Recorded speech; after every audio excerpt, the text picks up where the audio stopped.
and think that a year passed. Mhm. It's Yeah, I been have more no than a year, years. Daddy. What? Good afternoon, everybody. How are we doing today? How are we- how- I don't think that was a good way to transition to having Don Cheadle's face obscure the screen. Don Cheadle has stars in his eyes. It's glinting. What's it say? Not take one to know one. It'd be like take one to have it in the face or something. I don't fucking know. I feel like there's a joke to be had here. Hello, Aku. Don't mind Don Cheadle. Me staring at the Is bottom that of the barrel. Don Cheadle? Me staring. Don Cheadle? This is Don Cheadle. And well, Holy you know, shit. we don't. So what do we all? What's our stances on Don Cheadle? Don Cheadle doing Don Cheadle things. Doing Don Um, Cheadle things. Bro Alright. fails to go against a guy with wings. The other shit in the background. We gotta The have. Waluigi jump scare. We actually need to have him here in the image, but we need to have him like watching like guard over us, if that makes sense. Stop bringing him up like that. You're jump scaring me, bro. I'm trying to like shrink him down and put him in a good spot so he could keep an eye on us. Don Cheadle gives us his holy light. We need Waluigi reacts in the bottom right. Wait, here we go.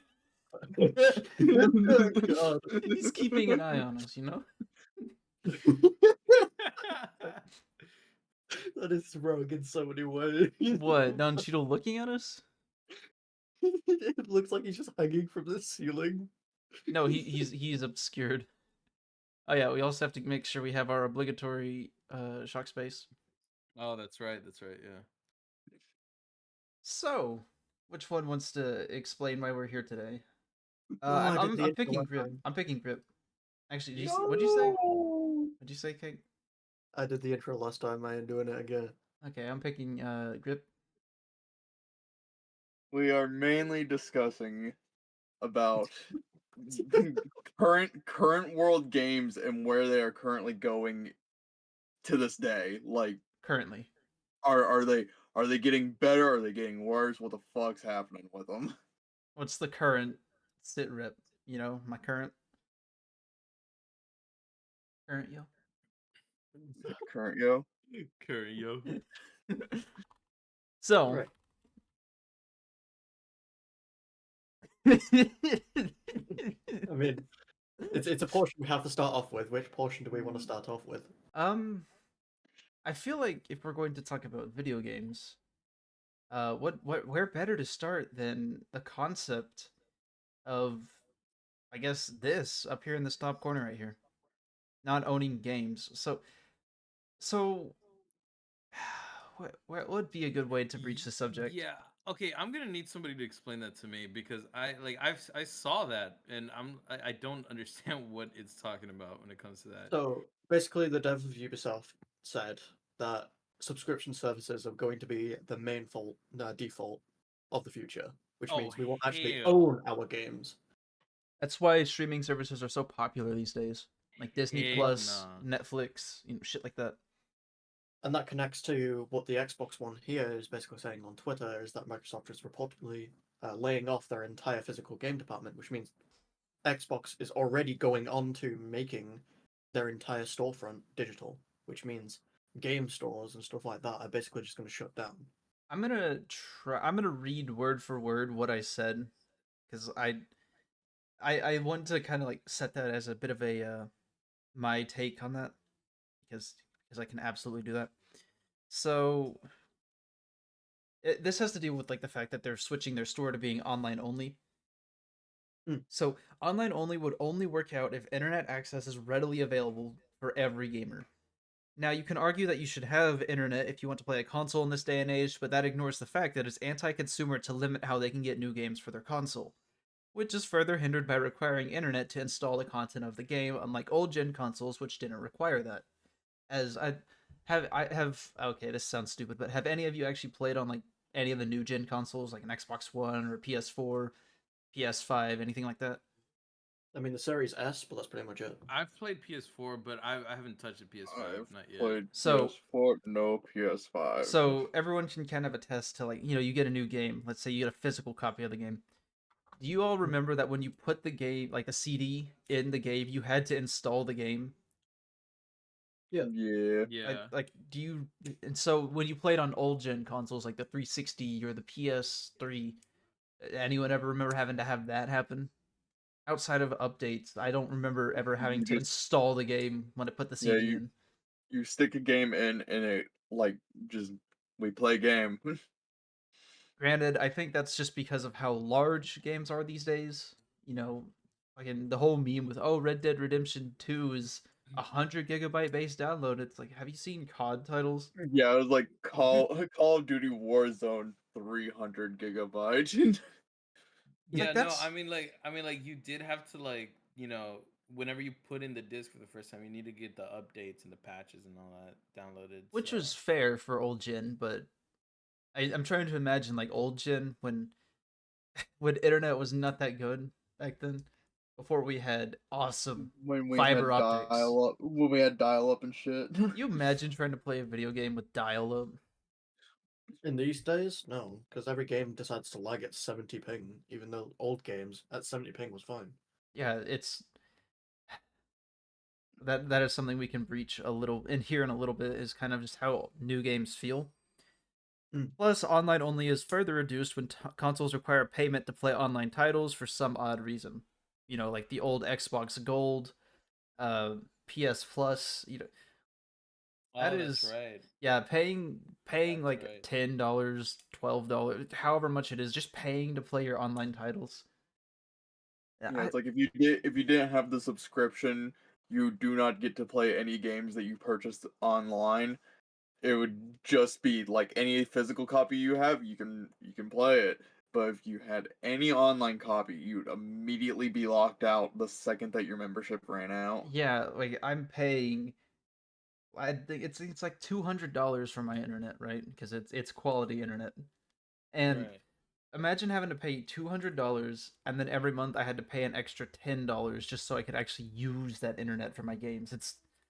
It's not good. And plus, with like games switching to being always online, like, come on, you're really stifling people who don't have internet. Because Yeah, and let's it, be it honest, not stacks up too. yeah, It not everybody stacks. has internet. As Even crazy then, as that sounds. even then, solo games at the moment are having online features which are going to be locked out, such as customization. Sometimes is locked out of people's grasp because they can't go online. But old games were fine with that. I don't Yeah, get it. it that's like them tying in the online shit to old games. Like I think the best one I saw was Dead Space 3, maybe, where the Mm. co-op missions were tied into the storyline, but they were also completely optional. But if I was to really dissect that, it kind of left Carter without character if you played in solo. But we're gonna we're gonna brush past that. Oh, Carter. Okay, so if they're planning on making all Xbox games like no longer physical, right? So that's just no disc. That means there won't be like the thing to insert the disc to. And I mean like cuz personally I don't really mind that at all. I mean uh I have a thing so I can put disc into my PC and I haven't used it once since I made my PC. I haven't used that fucking thing not a single time. So I don't It's more really of a mind. mixed that people will say, "Oh, but they can just sell coded versions where you can buy coded versions from a store." But how do you get into a storefront? You need internet access to get into the storefront of the actual console. when Right. when if you don't really have that as an option, you used to be able just to go out to like GameStop or Game Exchange, Walmart, any you could go to any of those places and you could just buy the game. And when you take away that stuff, when you take away like pretty much half your market, what kind of precedent does that Oh, okay, set? I see, Right. I see. Okay, so like most of the one player games would just be off the table, Yeah. you know? Well, no, most games in general go off the Basically, table. yeah, it's like every game would be off the table if there's no physical version and you don't have any internet Oh, no, access. You yeah, don't yeah. have any access to a game. You basically Yeah, just okay. wasted money on buying a console that can't play anything because you don't have internet.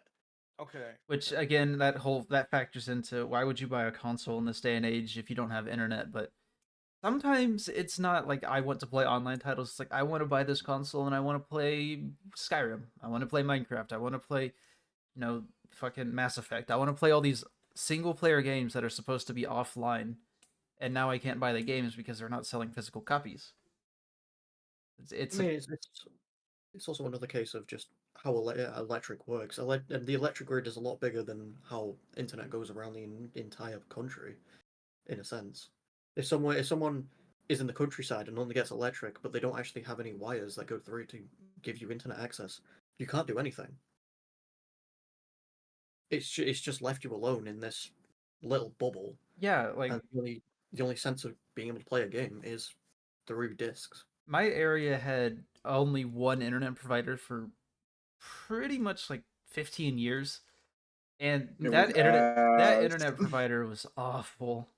And then Well, they I mean, they recently introduced a new one that kind of moved in this general area, and then we switched internet to them, and it is infinitely better than what we had to deal with. Um, well, because for people who are like do live in those isolated areas, like, do they like? Because I mean, if they're that isolated, then they probably don't even have like a GameStop near them or anything like that. Like somewhere they can go to get their physical copies. So would it even matter in that case if Fucking Yeah, that's lost revenue. fucking GameStop is usually just like from around where me and Illusion are. GameStops are usually in like pretty decent sized towns. Well, I They're mean, they're here's not the thing, Grip. It could kind of apply to you since you live out in the forest, the skinwalker that you are. And well, if you didn't have, let's say, like you were switched to online only, and hey you don't Evie, have access to your hi Evie, hi Evie, but you were also switched to just online only, and you had no internet. I it mean, would fucking suck. yeah, because you wouldn't have access to anywhere really. Because before that new internet company came in, I was in that situation of I did not have like I couldn't play anything online, and I had to rely on physical copy. Hmm. And then it fucking sucked when something had to update. Sit there it's for true. 12 hours downloading at like 20 kilobytes a second. It's like, okay, okay. In 4 hours I could have it, and my internet died. It also comes down to the case that we were talking about the other day, is that when you remove game stores and stuff like that, there's nowhere to get exclusive items. You Yeah, know, pre-order content. Like, I actually found images the other day of how Halo 3 had exclusives, even if you bought the main disc, which is it had a game manual that turned into a full poster. I actually had a collector's edition of Halo 3. It came in this big metal case, and it came with all the DLC content. It came with ODST, and it had this really cool like book of lore of every single species known to Halo 3. So it had like the elites, the grunts, the brutes, the engineers, even the flood, humans, Master Chief. Like it had a bunch of lore in it, and it was really cool. And it like showed how tall they were. It showed what their home world looks like. It showed them, it gave their regular name, like how the grunts are the Ungoys, the jackals are Kigyar. Like it was a really cool little collectible, and it was like what, $30 more than what a regular $60 game was.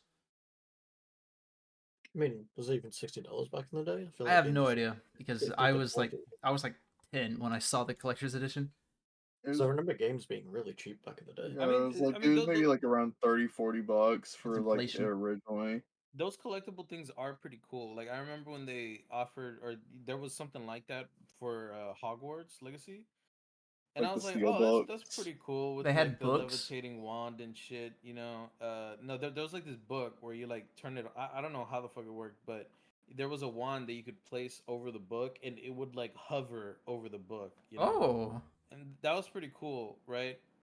But again, Hmm. like I don't, because I feel like if that's the case, like they could just like sell that separately, like there's no need to. it's not gonna make as much money as if they included it with a edition of a game. When Yeah, you the game is the main selling point.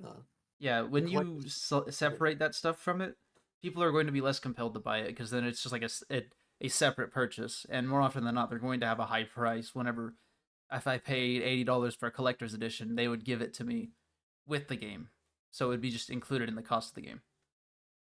Like, would you rather have the game disc where you can put it in a steelbook, like they usually do, or would you rather just get a digital code that does nothing?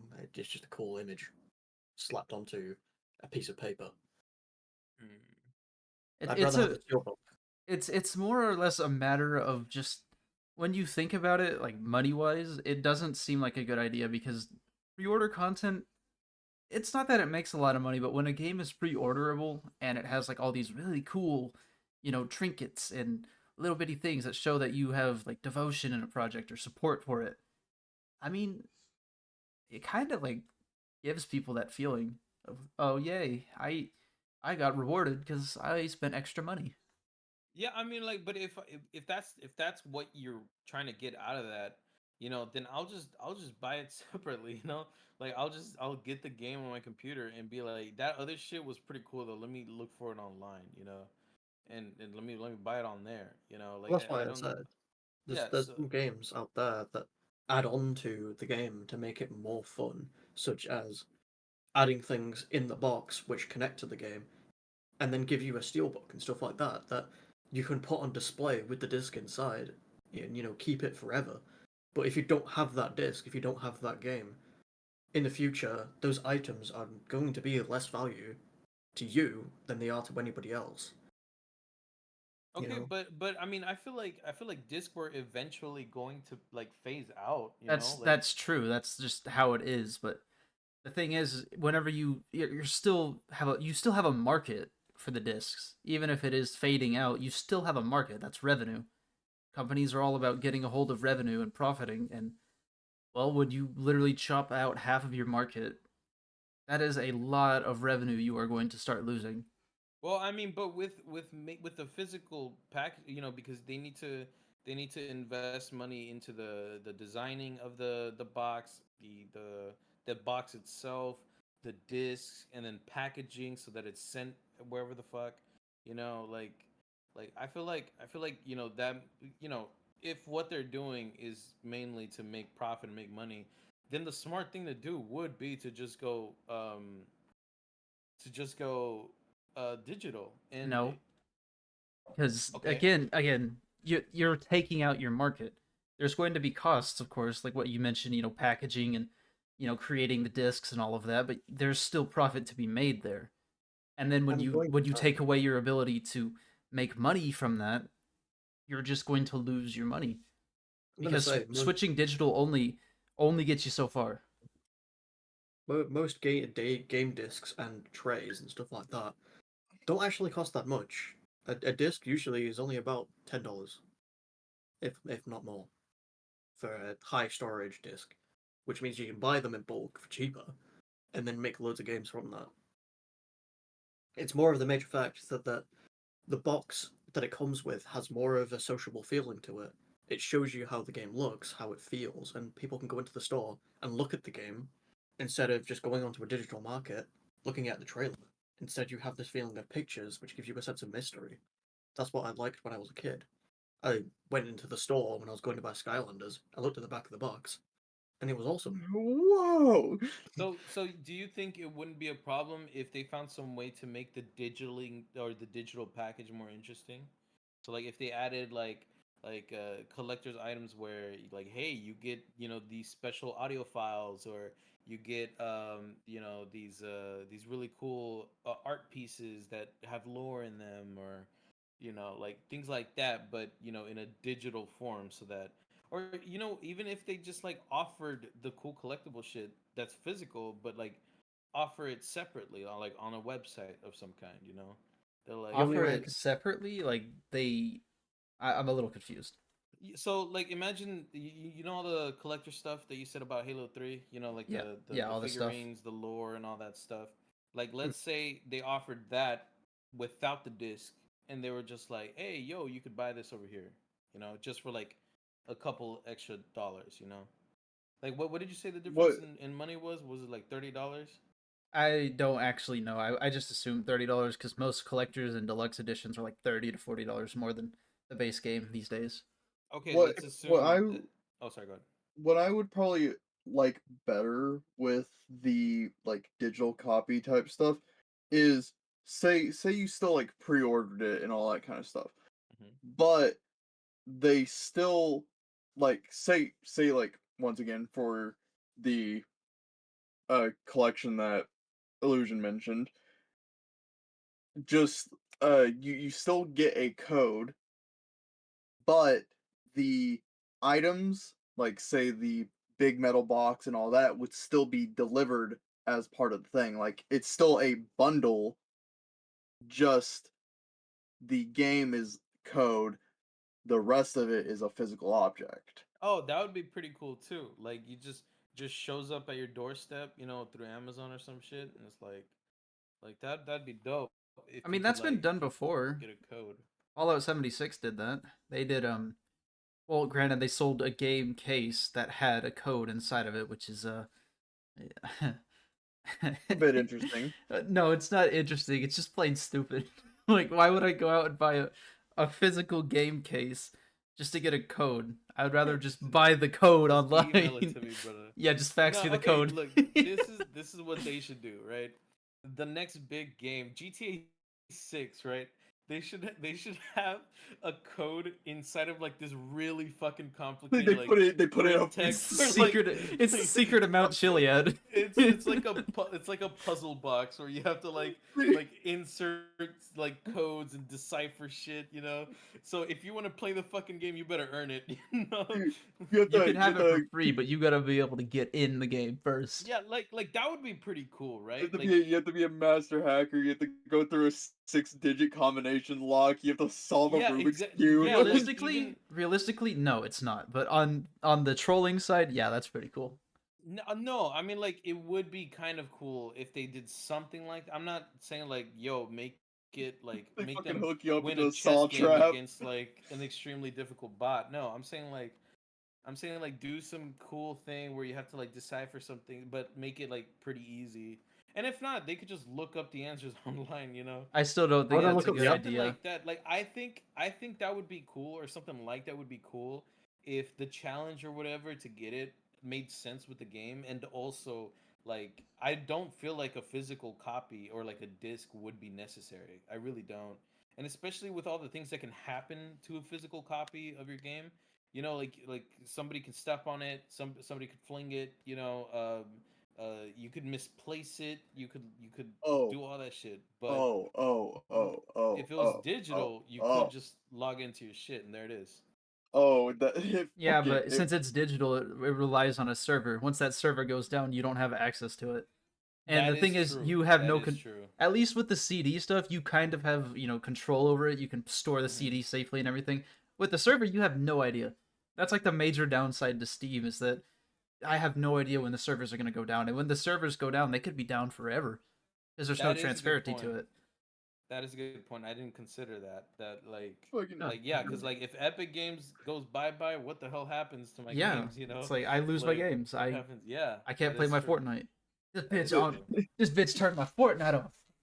but yeah, I was gonna bring up like that is a thing I really appreciate about online type games, because I can't tell you how many times I've like walked into like uh my cousin's house or anything like that, and I see him have just a stack of fucking game CDs, and it's just like those are obviously getting fucked up, My like skin Oh is as like my as they god, my sit skin's there. crawling. yes. Oh my Jesus. god. Can you imagine, Yeah, right? dude. Like, oh my god, no, I don't want to even imagine anymore. Stop it. Wait, hang I No, on. also Wait, dude, grip. there's Which cousin is this one? the one that also tries to fucking microwave ramen. Okay, hang on. Can you tell this to the class? Like, what's so cool about this cousin? Like what's the scoop, Grippy Poo? I He do not regret calling you that. he takes plastic bowl, or like a Oh, semi plastic bowl, fills it like halfway with water, puts the dry ramen block into the thing, sticks into the microwave for a minute 30. It does not fully cook the noodles.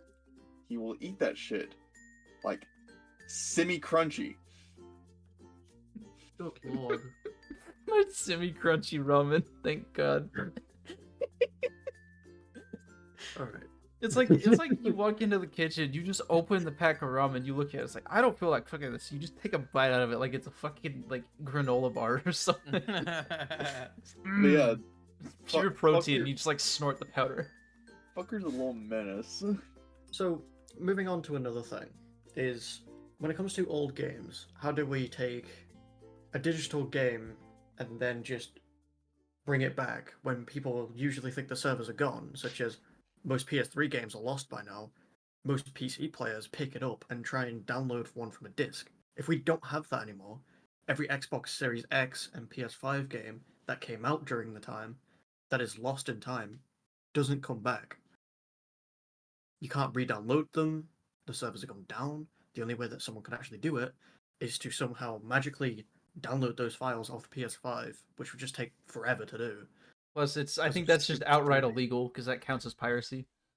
Also, it's a little interesting with like the PS5 and Xbox, like that kind of whole ordeal, like when they first released the thing, because it's like, yeah, we got this list of games that are like you can transfer them between PS4 to PS5 and so on and so forth, but there was a fee for you to get it transferred to the PS5. Say like you had the disc of like uh fucking what's a you had a disc of like COD Warzone or some shit, and you fucking like stuck into the PS5. It would then ask you, hey, do you want to pay this much to have it recoded to work on the PS5? If you said yes, say you went to a friend's house and they had a PS5 and they asked you to like bring a game over to like play it. You put it in, they paid for it to get like transferred over and shit. Uh but then when you leave that friend's house with Disable that disc, if tonal you were to put it back into name. your own Thank you for the PlayStation, follow. it would I do give appreciate you an that. error saying this isn't a PS4 format disc. It is now a PS5 format disc. Imagine fucking doing that. Like, imagine if the Xbox had not correct backwards compatibility. I don't. Mm. Okay, so the thing with that, if it could do, because I'm sure at some point, technology will advance to where like, worrying about servers won't be an issue, I don't know how that's gonna take the form of, but that's just like what we do as humans. Like we like see problems and we try and find some way to like fix it, right? We might not be around when it happens, but it might happen. Yeah, but okay, Watch like me. I'm gonna become that's cybernetic. another thing. Like I really don't Time to like chrome the see, fuck up. Stick some right? iron in your mouth. Like that, I don't really see that as a huge problem because like for example, right? If one day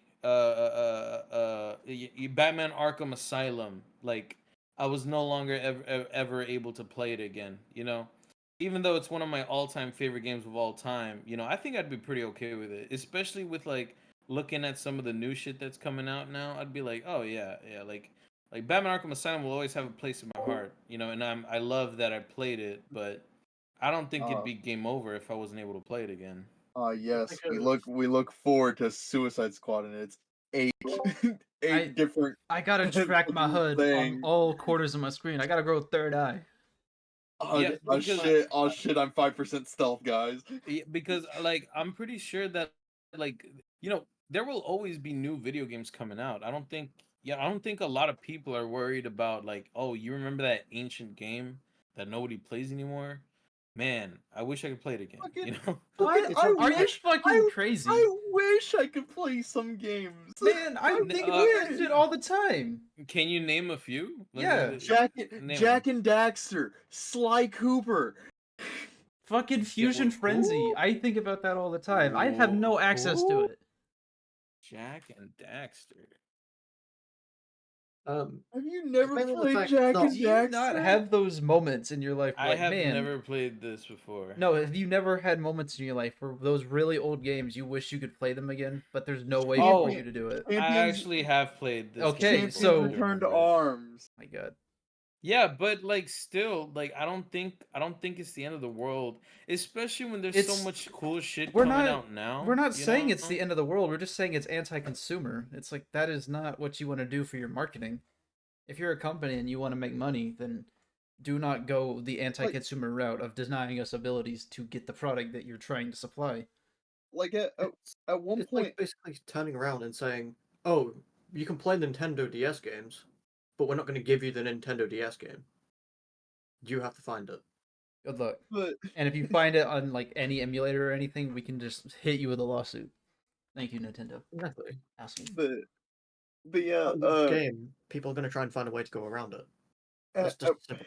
Wasn't one it point- Gabe Newell who said piracy is an issue of accessibility? I don't know. I'm I certain don't he know. said Gabe that. Newell says a lot of shit. I'm gonna look I up Gabe don't know, Newell dude. piracy. he said that the heavy update was gonna come up at some point, and then it has never came up. Skeleton. Yeah, no, I don't know because I feel like the like games that old, like when did Jack and Daxter come out? 2001. Like, bro, I wasn't even born yet. Neither was I wasn't either. I wasn't either. But when I when I was old enough to understand like video games and shit, I had a PS2 when I was growing up for the longest time. I played on And the OG Xbox. I played. I also played on the OG Xbox because my brother had it for a while. At one point, I even played on the PlayStation 1. I played on the 'Cause- PS2, and my- that was my fun as fuck. My grandparents had a PS1. I played on the N64. Like, I had quite a few like game systems starting out, and like some of those games I really wish I could play at like, or just like either kind of replay them just in general, or be able to play a modern day version of one of those. But they're not coming. I know less they the ain't fact- coming. I'd say it's less of the fact that we're not playing the games, because if a generation like us has already played the games, what about new generations of people? Not going to be able to experience any of the older games? I mean, yeah, but who the fuck's gonna give about Tetris now? You know, like I do know there are people who do give a fuck about Tetris, but it's not gonna have the same popularity it did when it was like one of the first only games ever. You know, like right now there's so much new shit coming out that I really don't think games like that are going to be in the forefront of people's minds. Like for example, like Project Zomboid. Whenever there's like a VR version of Project Zomboid where we can like fucking feel the grass beneath our feet, I don't think anybody's gonna give a shit about Project Zomboid.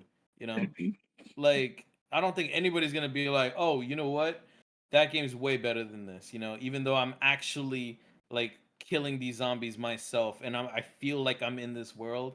You know, let's go play Project Zomboid. Like I don't think anybody's gonna care at all. You know, like So say a new version of Project Zomboid comes out, right?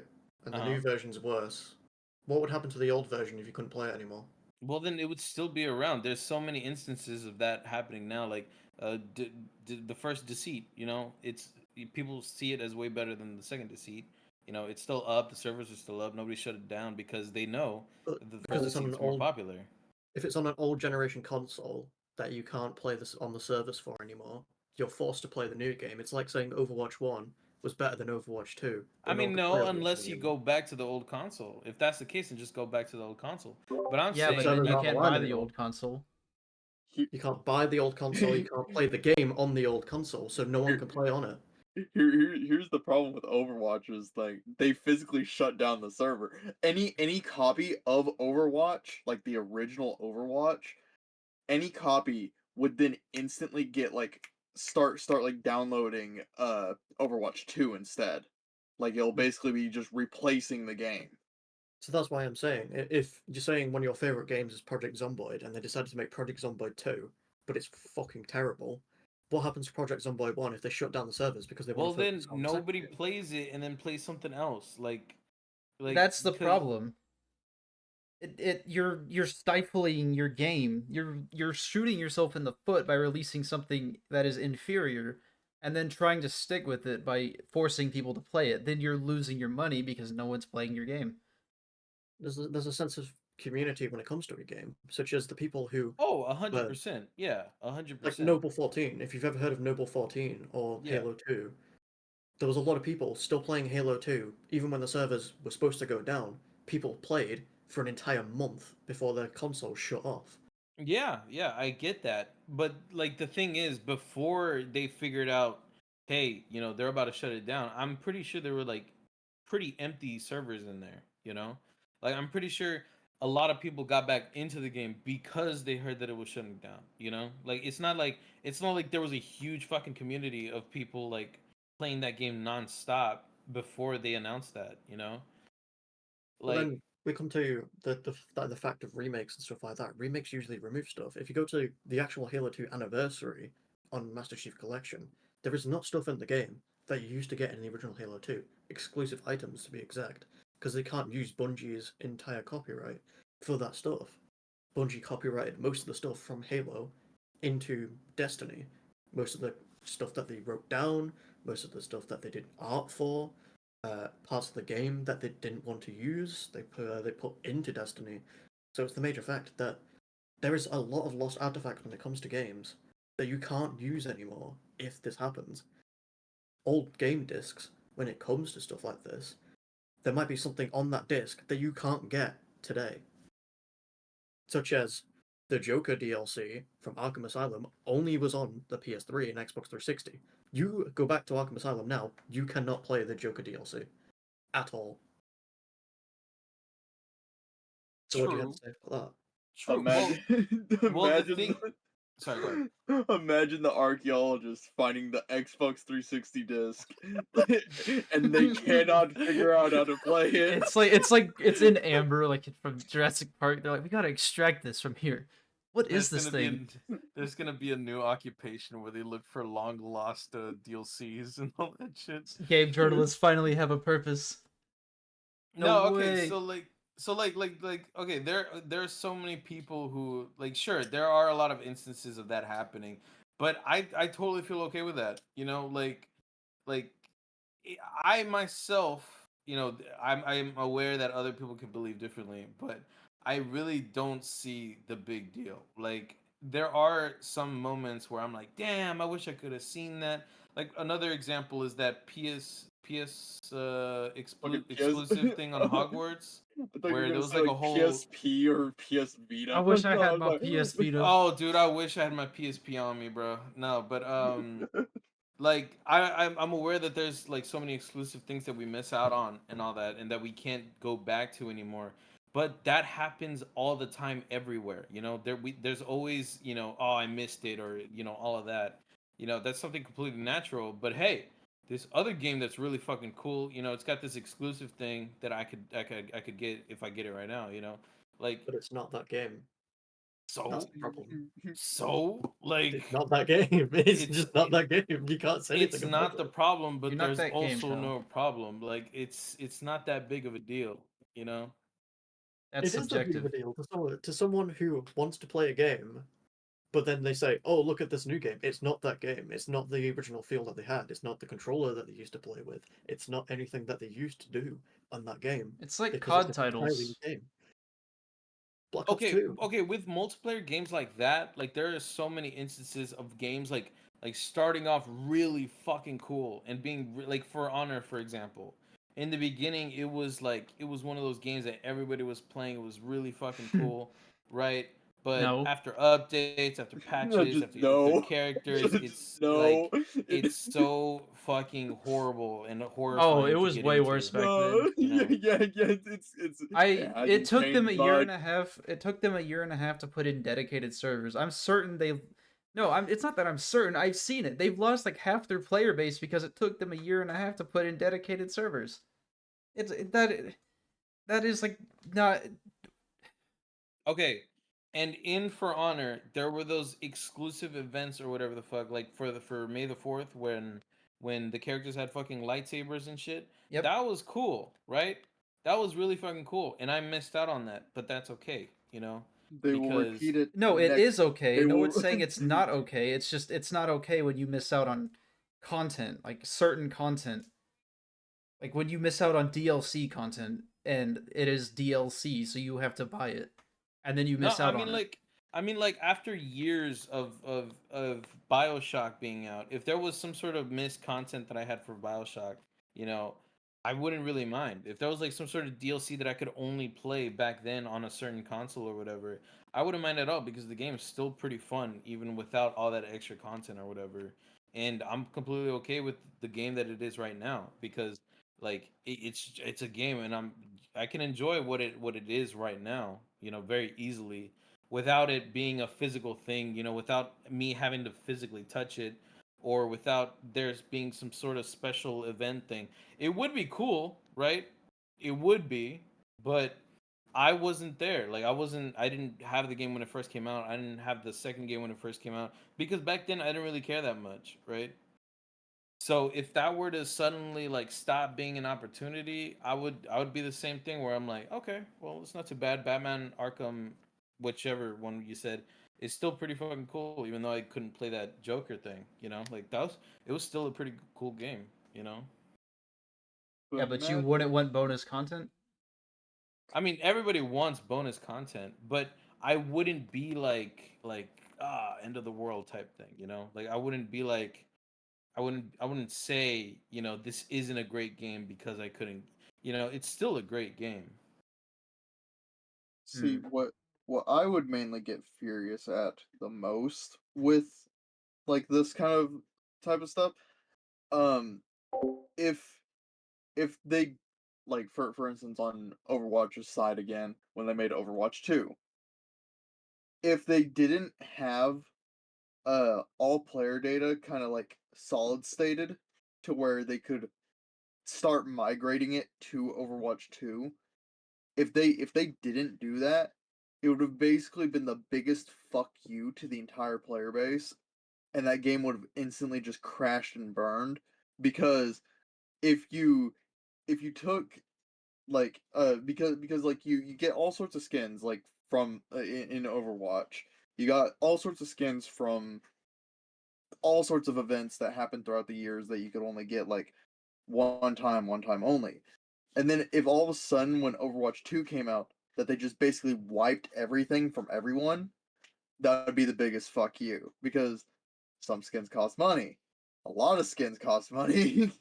Some of them you can earn by only doing very specific events and all sorts of shit. If they did something like that, like say in like another thing where it's like say if all of a sudden like everything about BioShock just shut down while you were in the middle of playing it type scenario where it's like Okay. you were like playing it having a really good time, then it's like okay I'm gonna go to bed for tonight and like get up and maybe play tomorrow or some shit, and then when you get up there's like an announcement that's just like yeah BioShock is no longer like supported on any system, and it's like damn I was having a really good time on that game and now I can no longer play it because they just like said fuck you and just took it away.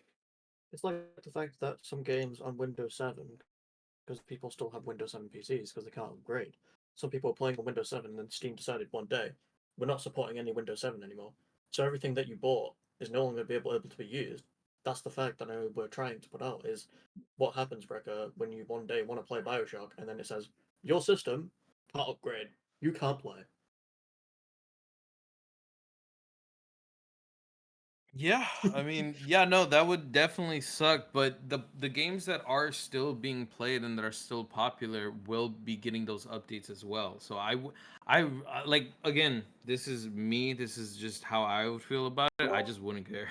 Like if I couldn't just play BioShock anymore, I'd be like, ah, bummer. Let's go to the next game. You know, like, and if I really did care about the game that much, then I would look up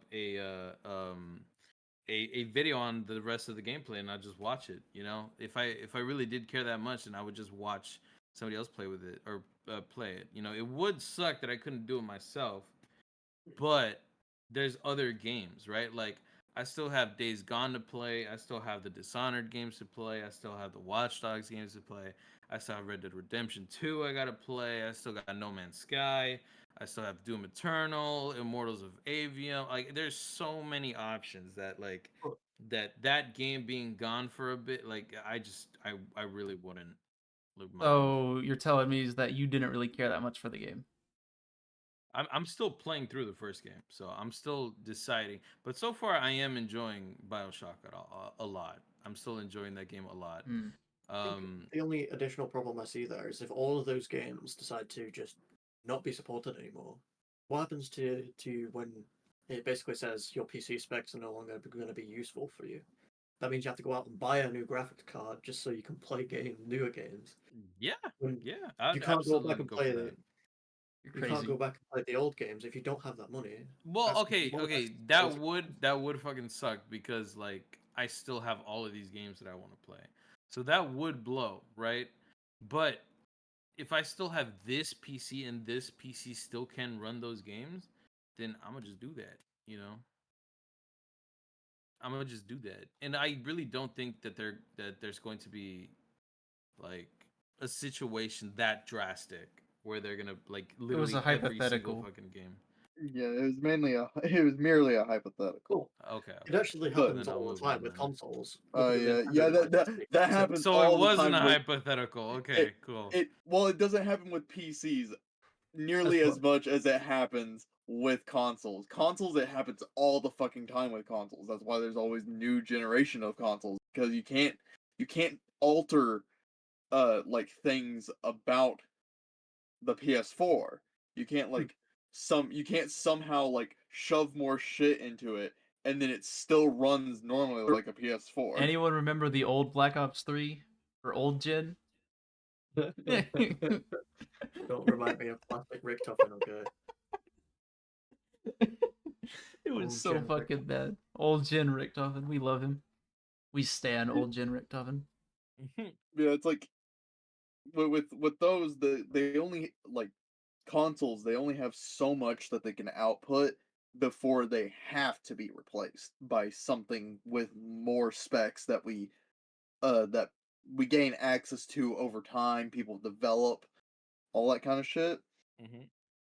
Cuz like right now the newest PlayStation and the newest Xbox are like on par with like mid-range PCs. Like they're kind of in that realm of they can kind of work like a PC. Would you use them over a PC? Probably not. But it's like that like floats around there and all that. Let's So- go on to a new opinion, by the way. because Yeah, I was really- about to start playing the elevator music because we've been on this for.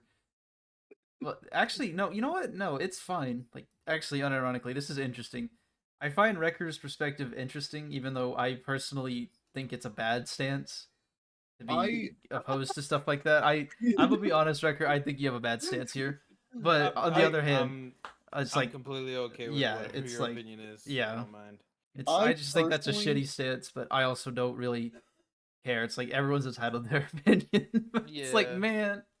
I was mainly just I- going to go on to what we feel about remakes and removing content. Oh, so we're gonna kind of segue. All right, so someone play a segue sound for me real I quick. was gonna say something real quick about my point No, of view. no, you're on- not allowed. No, I- he's not allowed to talk. Kick him from the call. Kick him from the call. Kick him No, from the not the call. special No! guest. Not the special guest. We don't no. need guests. It's just the host now.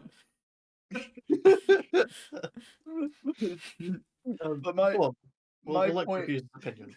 Go on. my point of view on like games and stuff is like we're kind of just in a world where there's constantly things getting added, getting removed. Just like the fucking like law of like matter of nothing can be created nor destroyed. It has to be like basically replaced. Nothing in can be some created or form. destroyed MFs whenever I show up with wings at the function. Oh, but it's like What the fuck? Okay. oh. Oh yeah, never heard of a Fuck black this hole. You guy, can't dude. you can't create wings. I can only destroy them. I can only destroy them. But yeah, like I really miss some like old gen games and shit. Wish that they would make newer versions of that kind of generation of games. Uh, at one point was really tempted into like getting like the most expensive like PS Plus type thing because of the fact that it gave you access to like retro games like that. Legacy titles. Yeah, it's like it gave access to all those, and it's like, oh, that's pretty cool. I would be able to play the games that I played in my fucking childhood, and that seemed pretty cool to me. I thought it over, and I was like, that's a lot of money.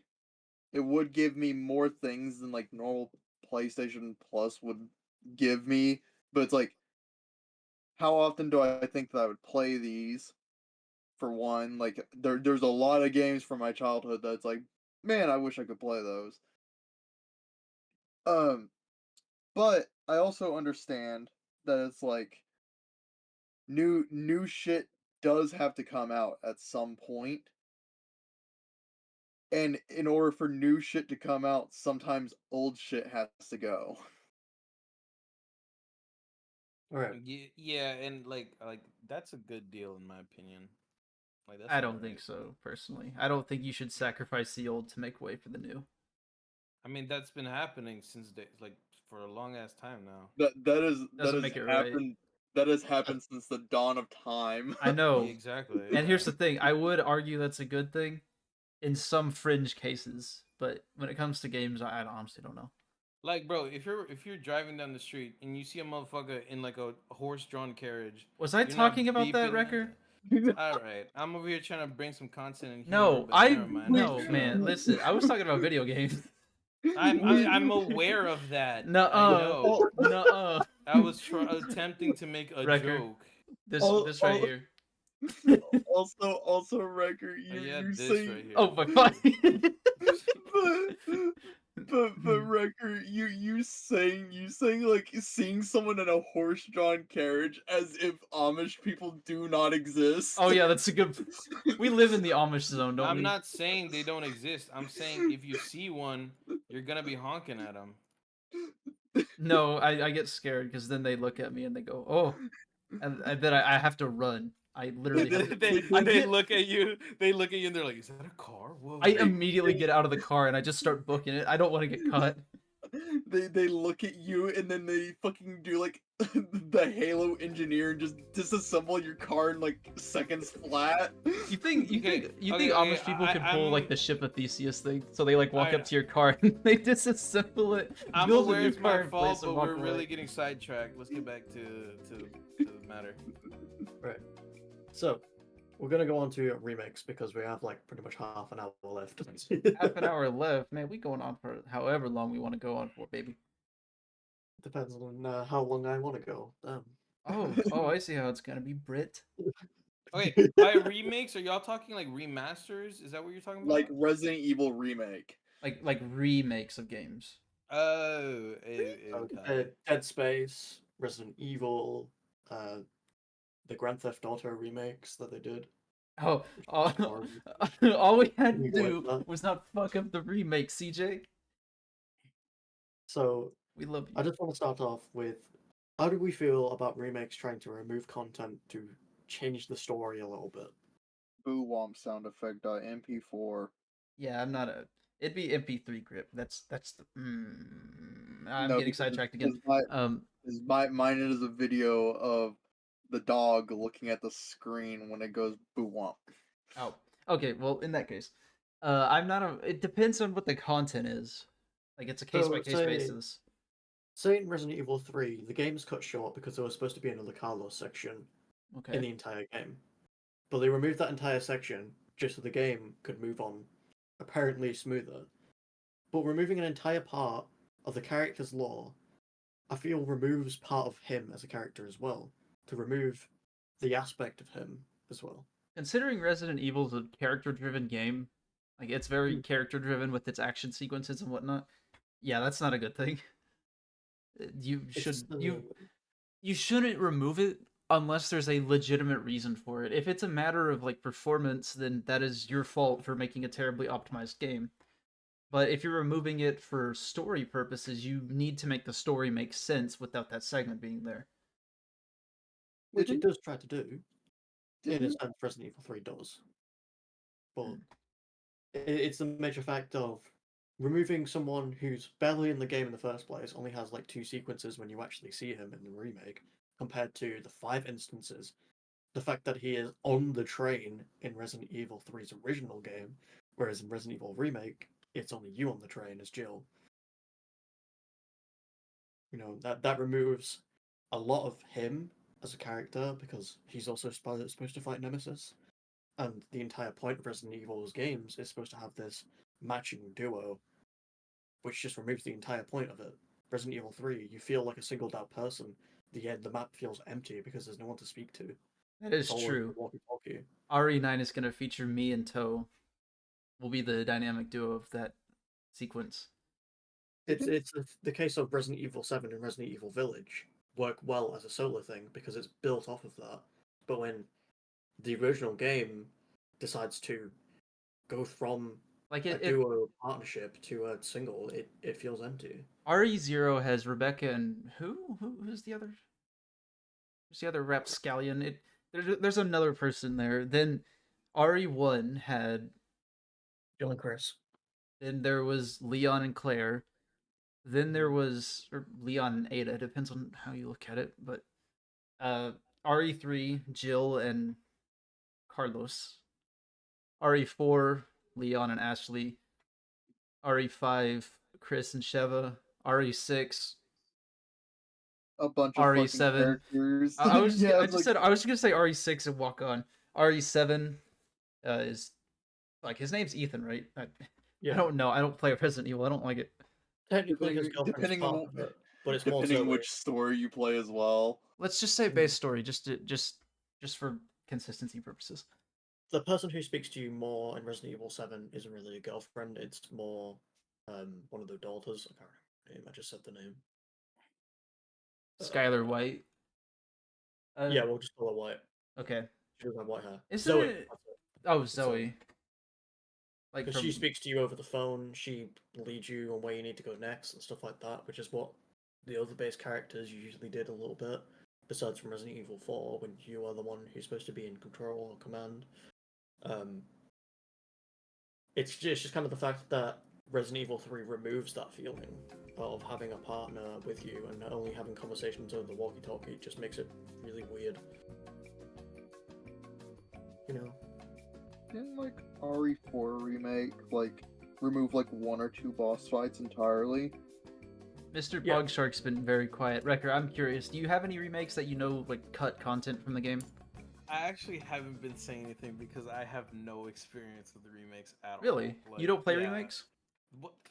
So I actually tried not saying anything because I know you guys are not gonna like my opinion, but I really couldn't care less about remakes. So like it's from the way I see it really, because my point of view is like if it's because if I'm looking at it from the perspective of somebody who's already played the game, then I'm like, yeah, it was a great game, but I'll just play the older version. Like it doesn't really matter to me, right?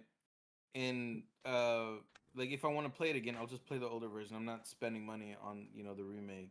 Even though it might look better or sound better or whatever. Yeah, but the then, remakes are tailored for newer people, like people who've never Oh, experienced it before, which right. is why And their then- problem comes in. Right.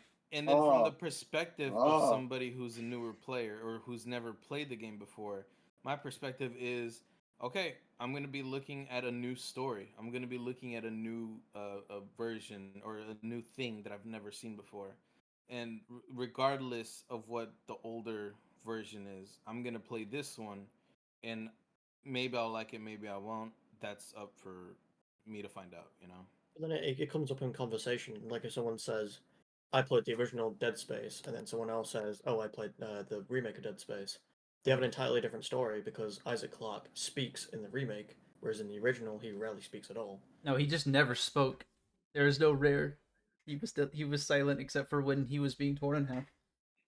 So there's gonna be someone who's like, "Oh, he was too talkative," and then the other person's gonna be, what the fuck are you talking about, you fucking bitch?" He was dead. No, they don't throw out swears. Like, come to think of it, Dead Space 2's Isaac like cussed a shit ton. If that other person is Evie, that would definitely be said by Evie. No, but no. See, but in a situation like that, I'd be like, I again wouldn't care. I'd be like, oh, okay, we played two different versions of the game. All right, and I'd probably ask them like, oh yeah, what was different about it, or like what happened here, what happened there. Well, if you ask them what was different about it, would end, they haven't ever played the original, so they can't tell. No, I'm talking about no. So I'm talking from the perspective of a person who never played the original, and I'm asking someone who did play the original. I'm in that situation, I'm gonna be asking them like, oh, I wonder what was different. Like, hey, what was different about the original game and the newer game?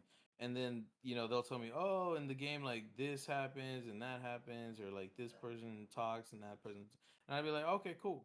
And then I'd play Pal World or something.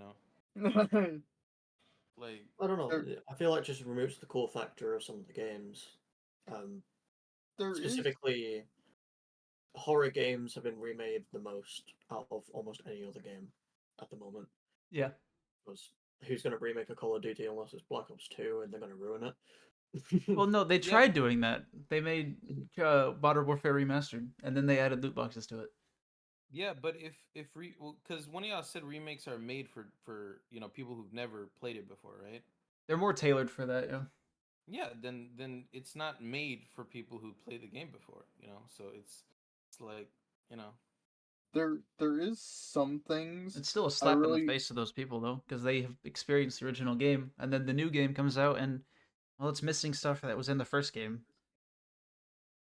There is some things that I appreciate about some of the remakes. Like for instance, in RE4, there is a major difference that I'm really glad that they added, which was when Ashley's following you around, you can tell her to either get closer to you if you're planning on just running through enemies, or get further away from you so that she's not at risk of being hit by a stray fucking object thrown at you.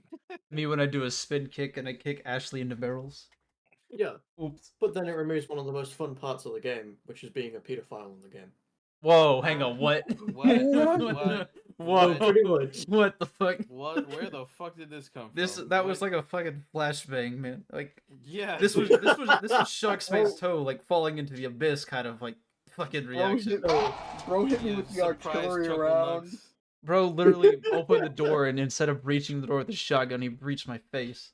So pretty much there was content in the game where if Ashley climbed up a ladder, you could see up her skirt and she would actually react to it, which was really fucking funny.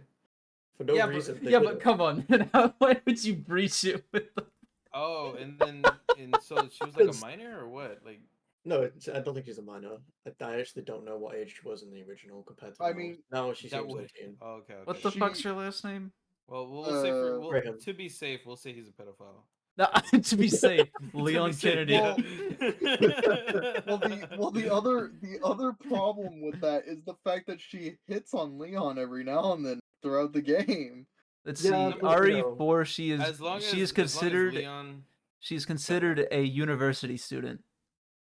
Oh, then yeah, that's not a pedophile, bro. She'll be 18, but technically still a predator. Wait. Born in 1984, went to college in 2004. She's 20.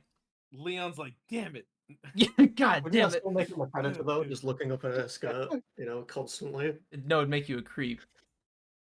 I'm a creep.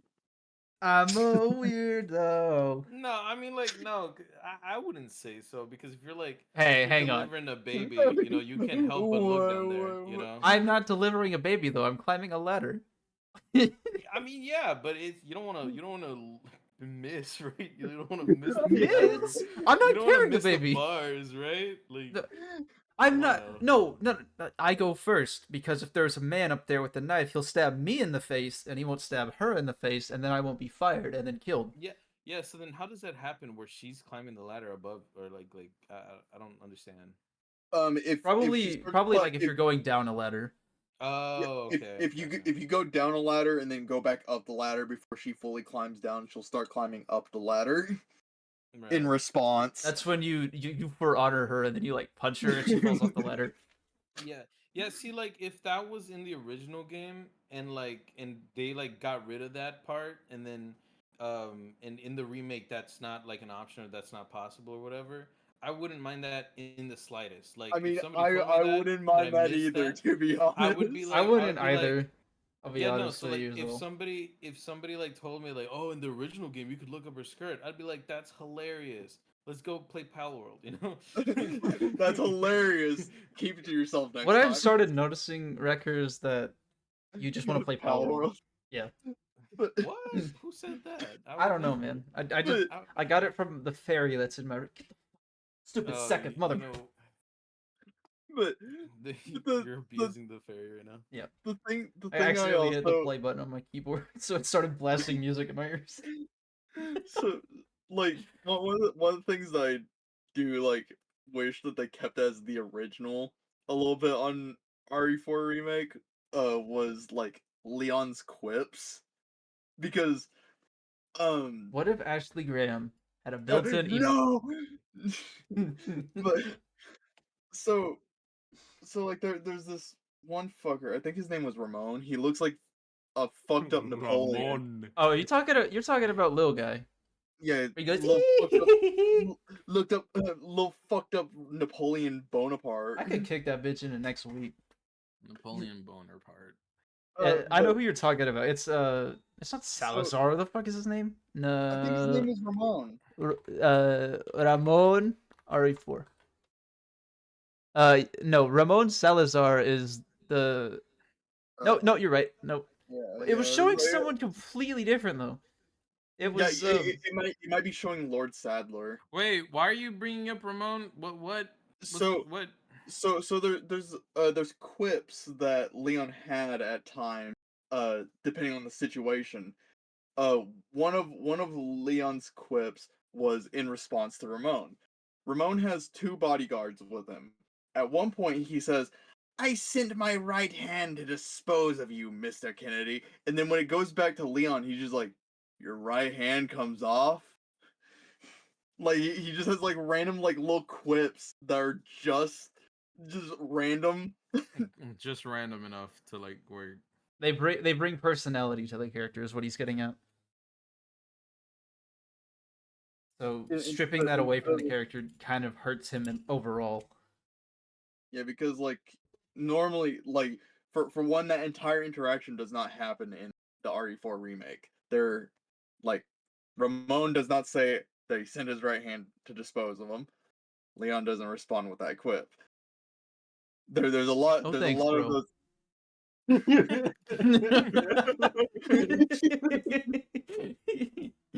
Bro constructed that real quick. We love our memes.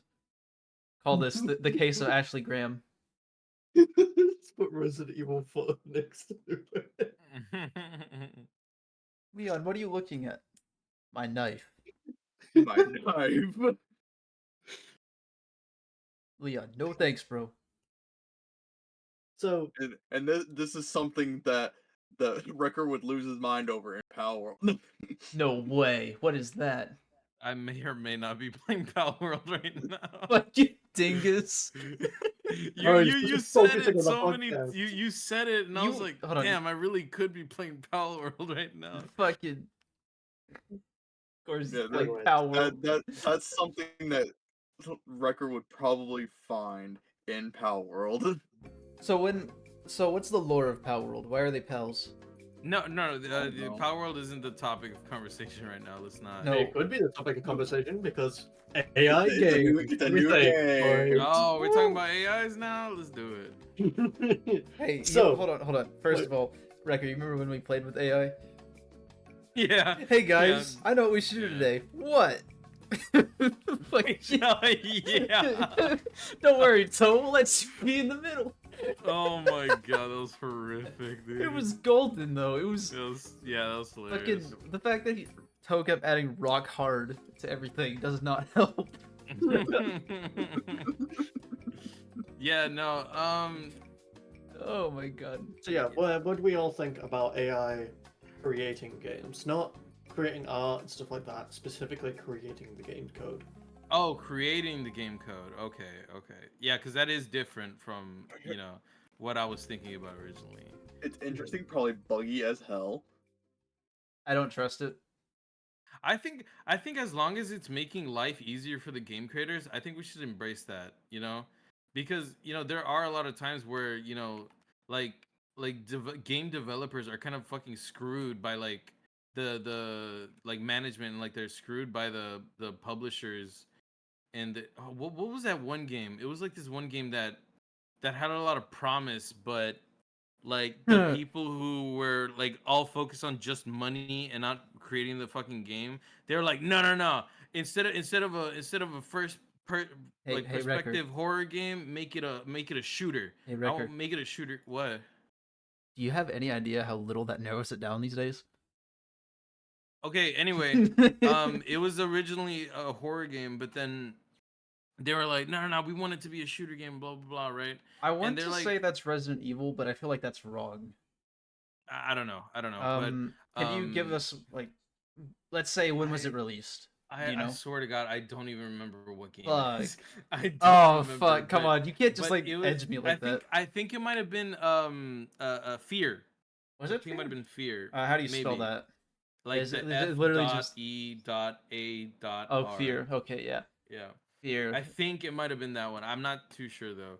But like, let me see. because Fear. like they have to like do all the coding for the game, and if the coding could be done easily by AI, that's great. Like that's why we Well- create technologies and advance them so that it makes life easier for us. So What like, comes from life being easier and learning the education for it, because people are going to rely eventually on AI to make the game for them because they don't know how to create the code themselves. Unless they educate themselves with the AI instead of just using the AI to implement the code. I mean, people are kind of dumb though. Like, no matter how educated you are, human error is still gonna be there regardless. Like, But you then could be the smartest guy ever, but human error is still something that will get you. But I don't think anyone learns from learning from another source. It's like when teachers teach us. We learn from what we do ourselves, from doing the work ourselves, rather than the teacher telling us, which is why the teacher asks us questions constantly. If an AI can't do that, because an AI will just tell you how to do it, people aren't going to learn how to fix and solve those issues if they come to another game. Plus, Okay, but like, sorry, go ahead. what happens when the AI develops a code for something, and again, what the fuck? My music keeps playing by itself. My keyboard's broken, I bet. But what happens when the AI develops code, and since people, it would lighten the load. What happens when the AI develops code and they can't fix it? Like, what? They can't do anything because the AI starts fucking with the code so much that they literally can't fix it because they don't know how the code itself works.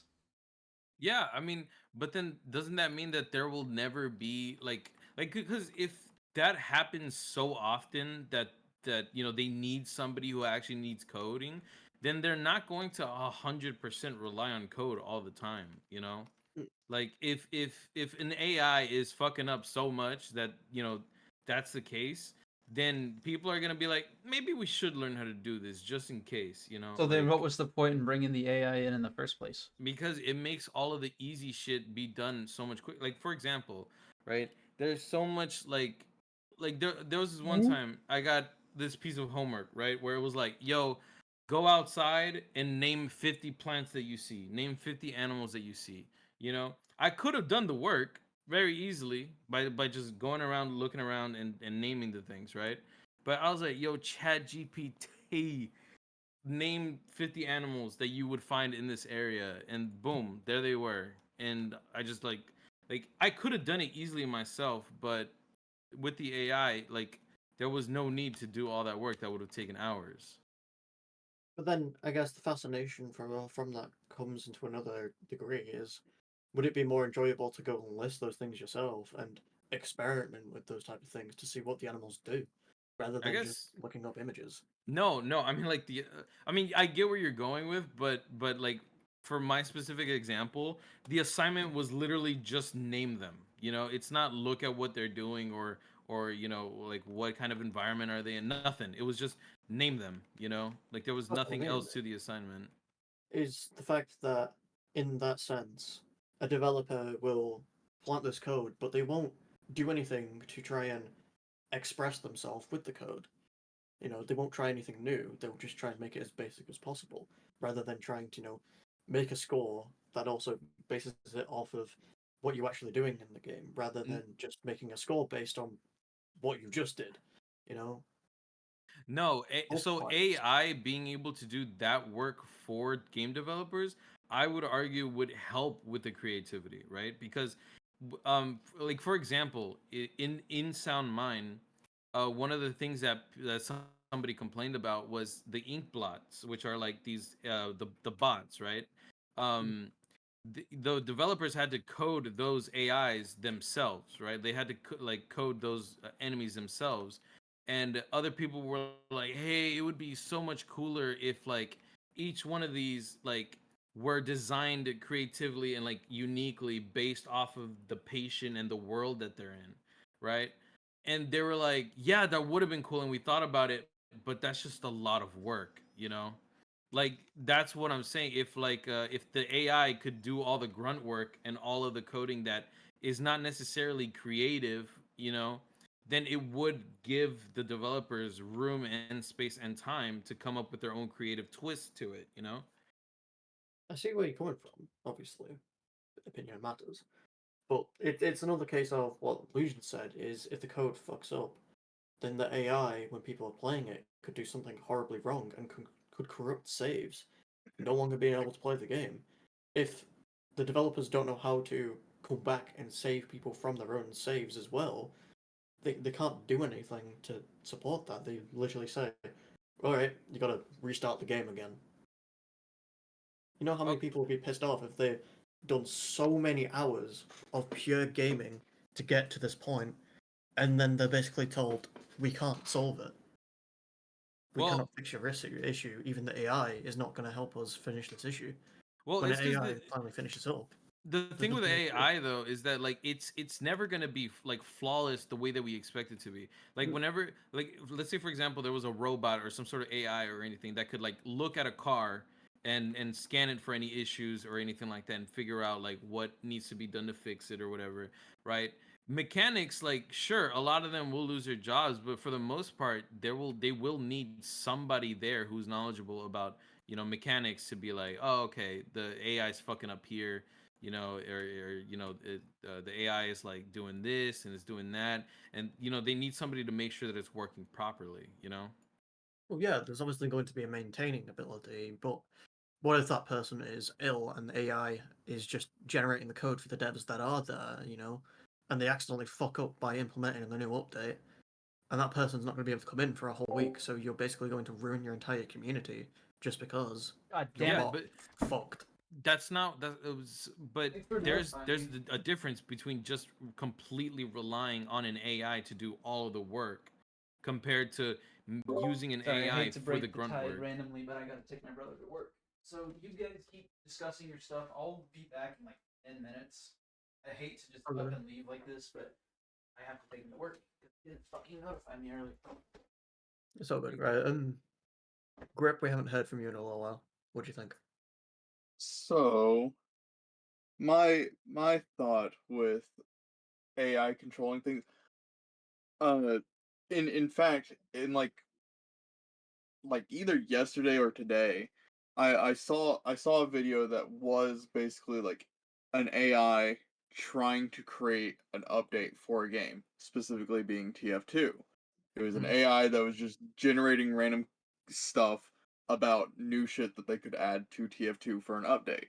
A lot of the fucking things that it decided to try to add fuck things up pretty badly. in all types of different ways. Like it tried to make the engineer class try to turn into fucking uh medic. Like it was like basically it just translated it to him being medic so that there's now two medic classes. It made heavy be able to do engineer's job. It had a different rule where it's like, yeah, engineer could build as many turrets as engineer felt like building. Um, sniper would no longer have a sniper rifle. He would also be able to have a equipment that was his camper van to where he could do drive-by shootings. However, the downside of the camper van is it had a random chance to just blow up upon starting the vehicle. um there was another thing that was for the sniper rifle where if you shot anyone, it would kill all players. Fair enough. It- um there was a food item for heavy that was just a cinder block. The stat on it said this item does not restore health.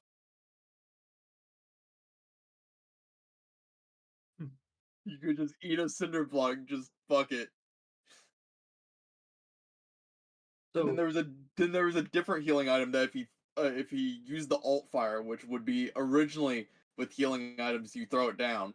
Um, for this healing item in particular, if he was to throw it down, it just crashes the fucking game. Yeah. Like Okay. it was Okay. specifically designed to crash the game, is what its code like translated it to. Okay, but I think that if AI is being used in that manner where it's like just develop whatever you want, right? Then that like okay, that it really doesn't make sense to do that because what the hell is an AI gonna want to develop, you know? But if it's used for things like hey, Chat GPT, write up code for a game where a block goes from here to there, right? Instead of having to do all that manual labor, having to do all that by yourself, you could easily get it knocked out in just a couple moments. And I think doing stuff like that would be really advantageous, and it'd be really good. And I really don't think that's a problem at all. Like, From the small bit of experience that I had in like when I was taking college courses and shit into game development, in the small time that I was actually doing those kind of classes, like coding didn't necessarily seem that hard. Like there was times I was having to write code. There was times that it was just like you alter certain things. For instance, um the teacher at one point wanted us to kind of make like a shooter type, like not like a really developed shooter type game, just like mainly the characters were like a pill-shaped object, and one of like the one that was you could fire pellets, like little balls that if it interacted or if it hit the enemy pill, then it would like kill it or reset it to a certain position, whatever. Mm. And with that, you could do like there's a few different types of coding type stuff. For one, all creatures in a game operate off of a layer called nav mesh. The nav mesh is what allows anything to be able to properly navigate towards the player. Yeah. Once you have the nav mesh down, you could then start messing with the uh other pills, like the enemy pills.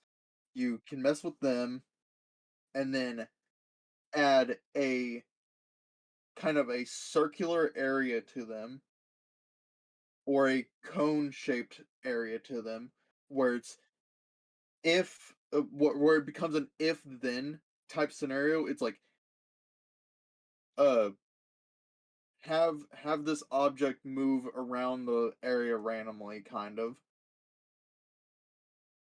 But if Cone sees player pill, then object move directly at player.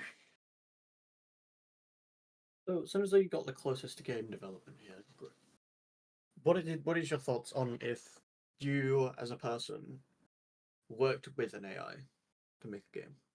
Would you accept it or would you decline it? I could potentially accept it.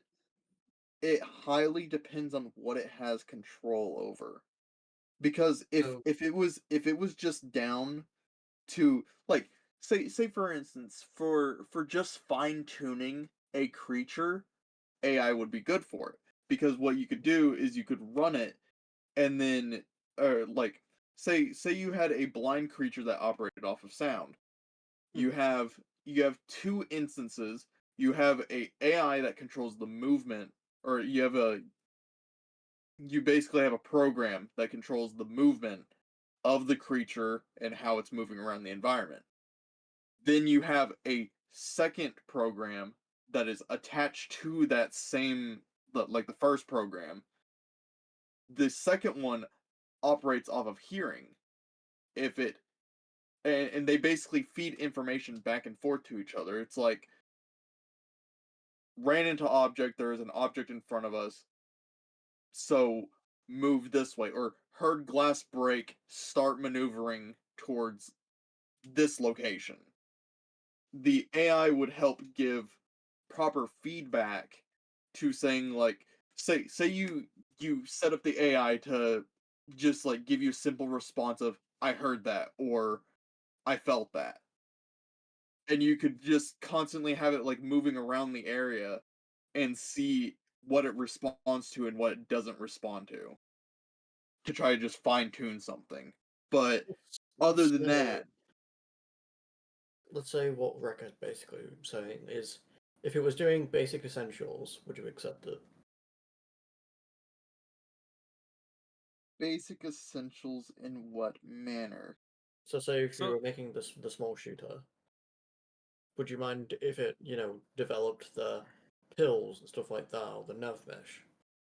If it helped develop the moving towards the player and stuff like that, like the it navigating around, that would probably be fine. As long as as long as you specify what it's specifically in control of, Mm. then I can see it working. okay, look, this is what it would do, right? Let's say you're creating this game, right? Every creative aspect of it, like what the story is, what the characters look like, what they're doing, what the goals are, what the animations for the guns look like, all of that you could decide, right? Yeah. But whenever whenever you're like, hey, I want to make it so that I want to code it so that when this happens, or whenever the character goes here, this happens, then you can just tell the AI, okay, go ahead and code that, right? And then it'll do all the not hard stuff, right? Because it might be Yeah, something simple, yeah, it's but really obvious that hard stuff does not work with AI yeah, at the because moment. sometimes with coding, right? It's not hard. It's just a lot of work. Like it's a lot. Like the volume of coding that's required for something that might be seen as simple can be a lot, right? It might be a lot of coding, and especially if you want to polish it to the degree of like a AAA game or something like that, right? But instead of having to do all of that coding yourself, the AI can do it for you. So, do you think if a new startup indie developer decided to make a game with AI, do you think that it's going to be taken as a sociable thing, such as people are going to say it as positive or people are going to say it as a negative thing? In my eyes, I'd say it's more of a negative thing because the indie developer isn't able to learn from the mistakes that he's made and then put that into future Okay, projects. that's it. I'm back. Sorry. That's a yes and no situation. Okay, hang on. What are we discussing? No, I mean We're that's kind of like getting mad at somebody for doing math Hold with a on. calculator. I want to You know know? what we're talking about. we're still on the AI like controlling. Okay, what are we? No. What are we talking about though? What's the? So basically, I said after Greg spoke about developing the game and stuff like that, is if a new game developer came in and decided to make a game with AI, would you see it as a positive or a negative thing? The reason I'm saying it's negative is mainly because the developer isn't actually able to learn from the mistakes that he's made.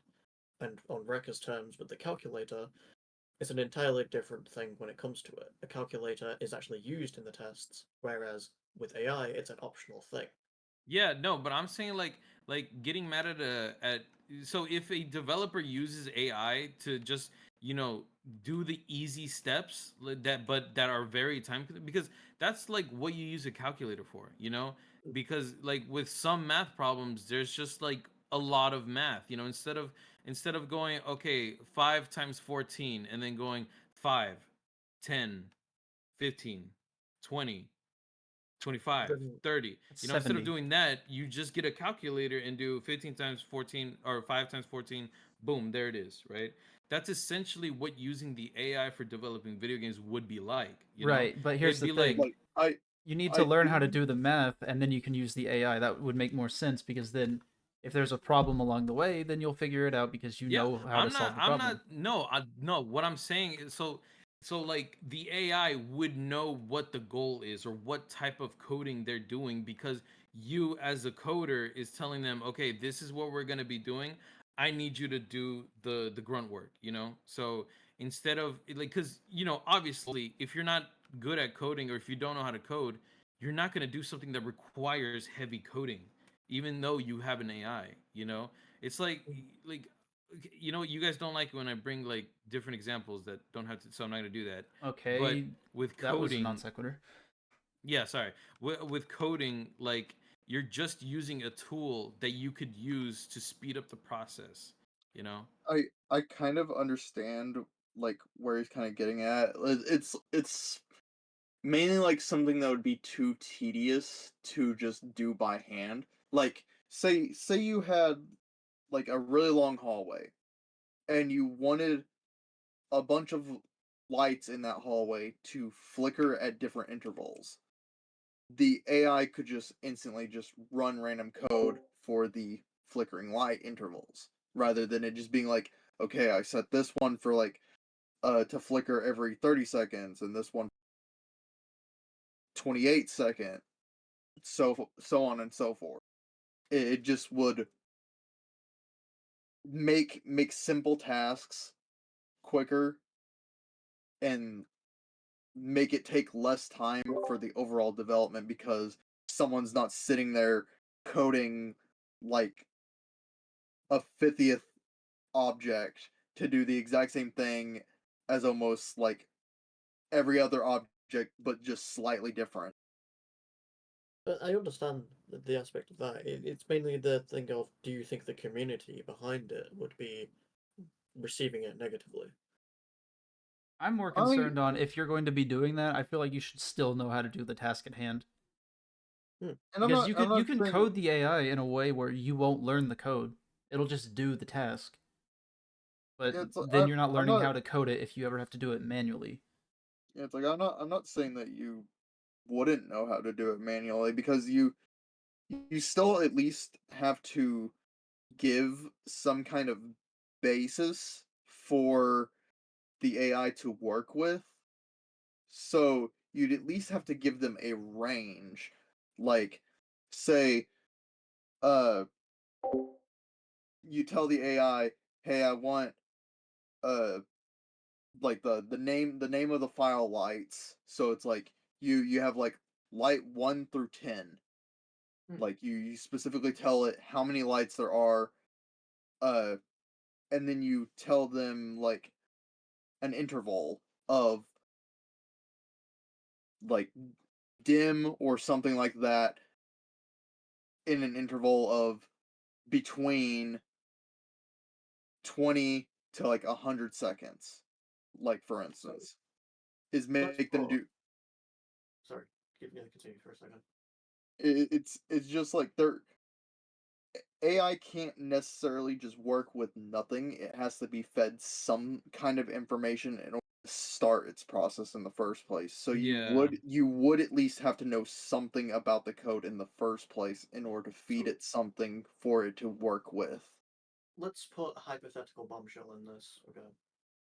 A new company comes up and basically says, "Oh, you developed this game? I really like it, but we don't like using AI." Hypothetical future. What would happen if they hire you up and you accept it, but then you figure out that you can't use the AI? So most of the stuff that you didn't learn is basically out the window. You would have still had to learn it because once again, you have to at least feed information to it in the first place.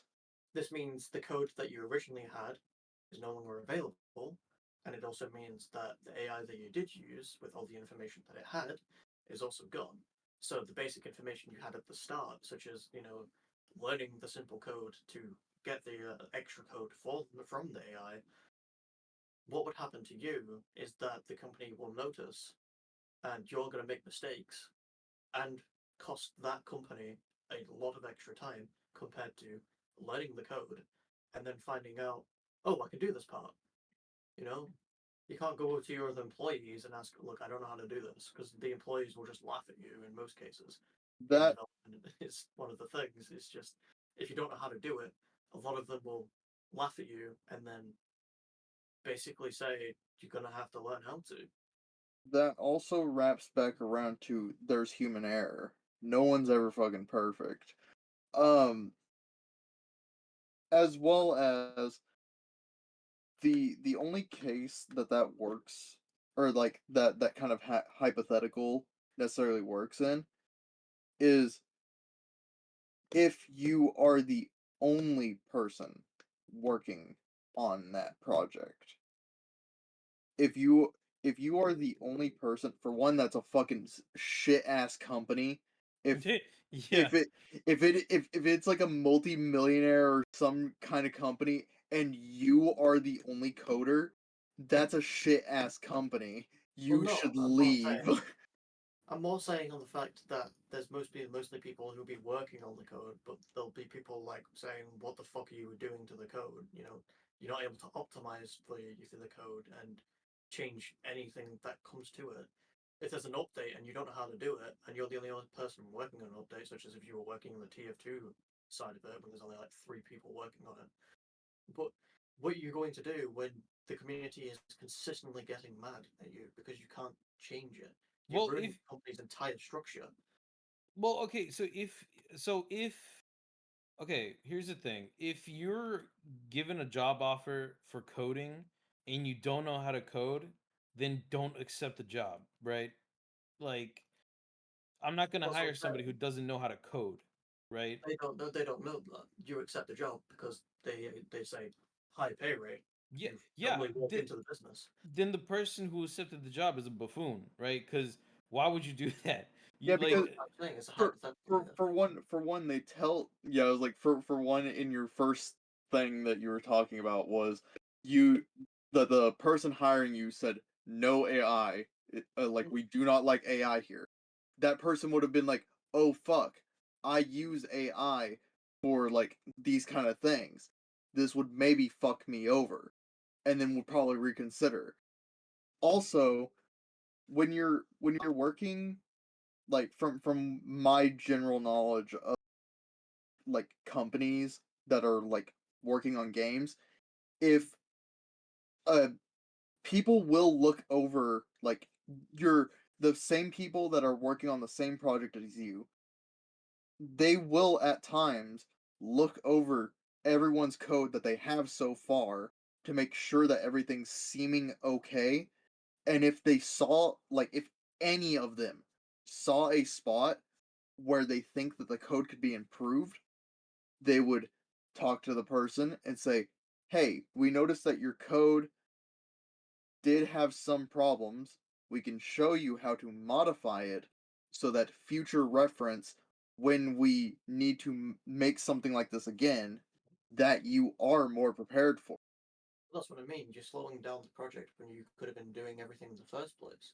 You also act as if games that have came out recently haven't had multiple delays on their own fucking side. Well, that's an entirely different thing. I'm saying we're not going to make the perfect game because no one can make the perfect game, but it's the fact of if you make your game basically unplayable because you missed a part in code that you didn't remember, and you only learn from the AI, there's no sense in learning there. You can't just go back to your own home and fucking put that code in. You have to do it then and there. Remember Fallout 76's first release? That shit was Why'd unplayable. you ask it like that? Also, really, that shit was Bro, unplayable don't be because dumb. developers that didn't design it very well. Not enough to actually. I'm just letting them that talk can at this happen to the point coders. because it's literally not. Yeah, This is but- going games nowhere. out there where I mean- they haven't been rushed and they've made terrible games. gonna put the because music they on. just don't know how to do it. Even games that had Cyberpunk when it first came out. You're basically saying that if the person who was in the company, imagine that multiple people who have made these games and only used AI, imagine they hire multitude of groups of people who don't know how to do the code properly. It comes to a case of professionality between novice player people. Most people who are novice but actually worked on code before that, doing the degrees that they do instead of just making the game and being accepted in because they made the game, because companies are fucking stupid these days, if you haven't noticed. Like at that point, it's the company's fault. They should ask more questions. Yeah, and if that's what they want, if they want an employee that knows how to code, then that's what they should look for. They shouldn't be hiring people who don't know how to code. Someone who doesn't know how to code, if they're taking a job as someone, if they're taking the job position of someone who needs to know how to code, then they absolutely should get their reckoning and get fired whenever they fail miserably and fuck up like that, right? But that's not code isn't or not code AI. It's it's designed to make shit easier. That's what people use it for the most part. They're like, hey, make a story. Instead of coming up with one of their own, they're like, hey, AI, make a story about chimpanzees and this and that and do this and do that, right? And it's just for the sake of making things easier, right? Nobody's gonna go to an AI and be like, hey, make a AAA video game for me so that I can get all that profit for myself. Nobody's gonna do that because they know that AI can't do that. That's not something that AI can do. They can't just do something out of thin air like that. For the most part, AI is used as a guide. Because somebody who knows how to code, they'll know how to code, but they're like, yeah, I don't want to do all of this coding though. Do it for me, Moving on to our second host, who hasn't spoken in a while. I haven't spoken in a while because this is going nowhere. Because AI don't. Weird. The way AI works in this current state, you have to put in things that has already been developed for it to work, so it can't ever come up with anything original. The problem being is that leads to a morally dubious segment where is it ethical for them to basically rip things off? Because it's essentially ripping them off, but it's also not, because it's trying to make them original looking and completely original on their own. But the problem with that is, well, is it technically original, or is it just a copy, like a cookie cutter copy of some other thing? That's why the Pal World discourse was so interesting, but then learning that it wasn't AI art immediately neutered the entire conversation. But well, it's mainly because people don't look at what the CEO is doing in the backlines. Mainly people focus on AI art rather than AI code. that's just because AI art, again, is morally dubious. It could be considered unethical with the whole AI not scandal, but really controversy going on Twitter with Taylor Swift. That is just a matter of, that is what AI art is capable of, because AI does not have morality. It can't have morality, it's a machine. But again, we're getting way sidetracked. I've had the elevator music playing for about 5 minutes now. The only thing I'll say left on this is whenever you guys kept saying that, they'll find out if you have AI, it's just, they can make AI write the code. They just present the code, they'll have their job, and then they will get fired, yes, but it sets a bad precedent because, well, then people might have AI, they might not. You won't know that until you do it, and by then you'll have had them hired on, or you'll have them mid-interview, which that's still a waste of resources to have that happen. So it's ultimately hurting the company with the presence of AI coding. It hurts everyone involved. Yeah, I mean, but usually when, or I don't know if this is the normal, but I do remember hearing about this, about how when somebody was getting looked at for a job in coding, they were given a task. They were like, "Hey, I need you to code this for me," right? Yeah, that's That why I was would about be to that would bring be up. what I'm getting at, as well as like AI could technically do that task, and so could a regular human. Well, the thing, yeah, like the thing with that is, like, there would be Barbarian, someone thank you for the watching, follow. Welcome to us like, discussing you write out the fucking code, AI at this point. and they would, of course, evaluate if you actually know how to code or if you use something else to figure out the thing.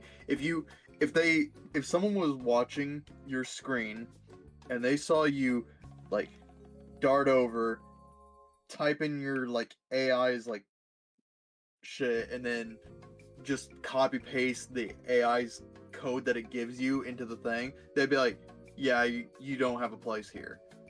But if you were actually fully writing out the code when they asked you, it's like, hey, can you do this task yourself? And you fully write out the code the way that it needs to be, they'd be like, oh, this guy actually knows what the fuck he's doing. But and then what's the case of it hurting your image if you originally made that game and no one knew it was AI? You entirely hurt your image as well. I don't necessarily think it's something like that's shameful, you know? Like, if it's doing the job, or like if it's making your job easier, then Well, just that's fucking use it. that's what I'm you getting know? at with morally dubious ethics. It's a matter of valuing hard work versus valuing, ease and use of technology.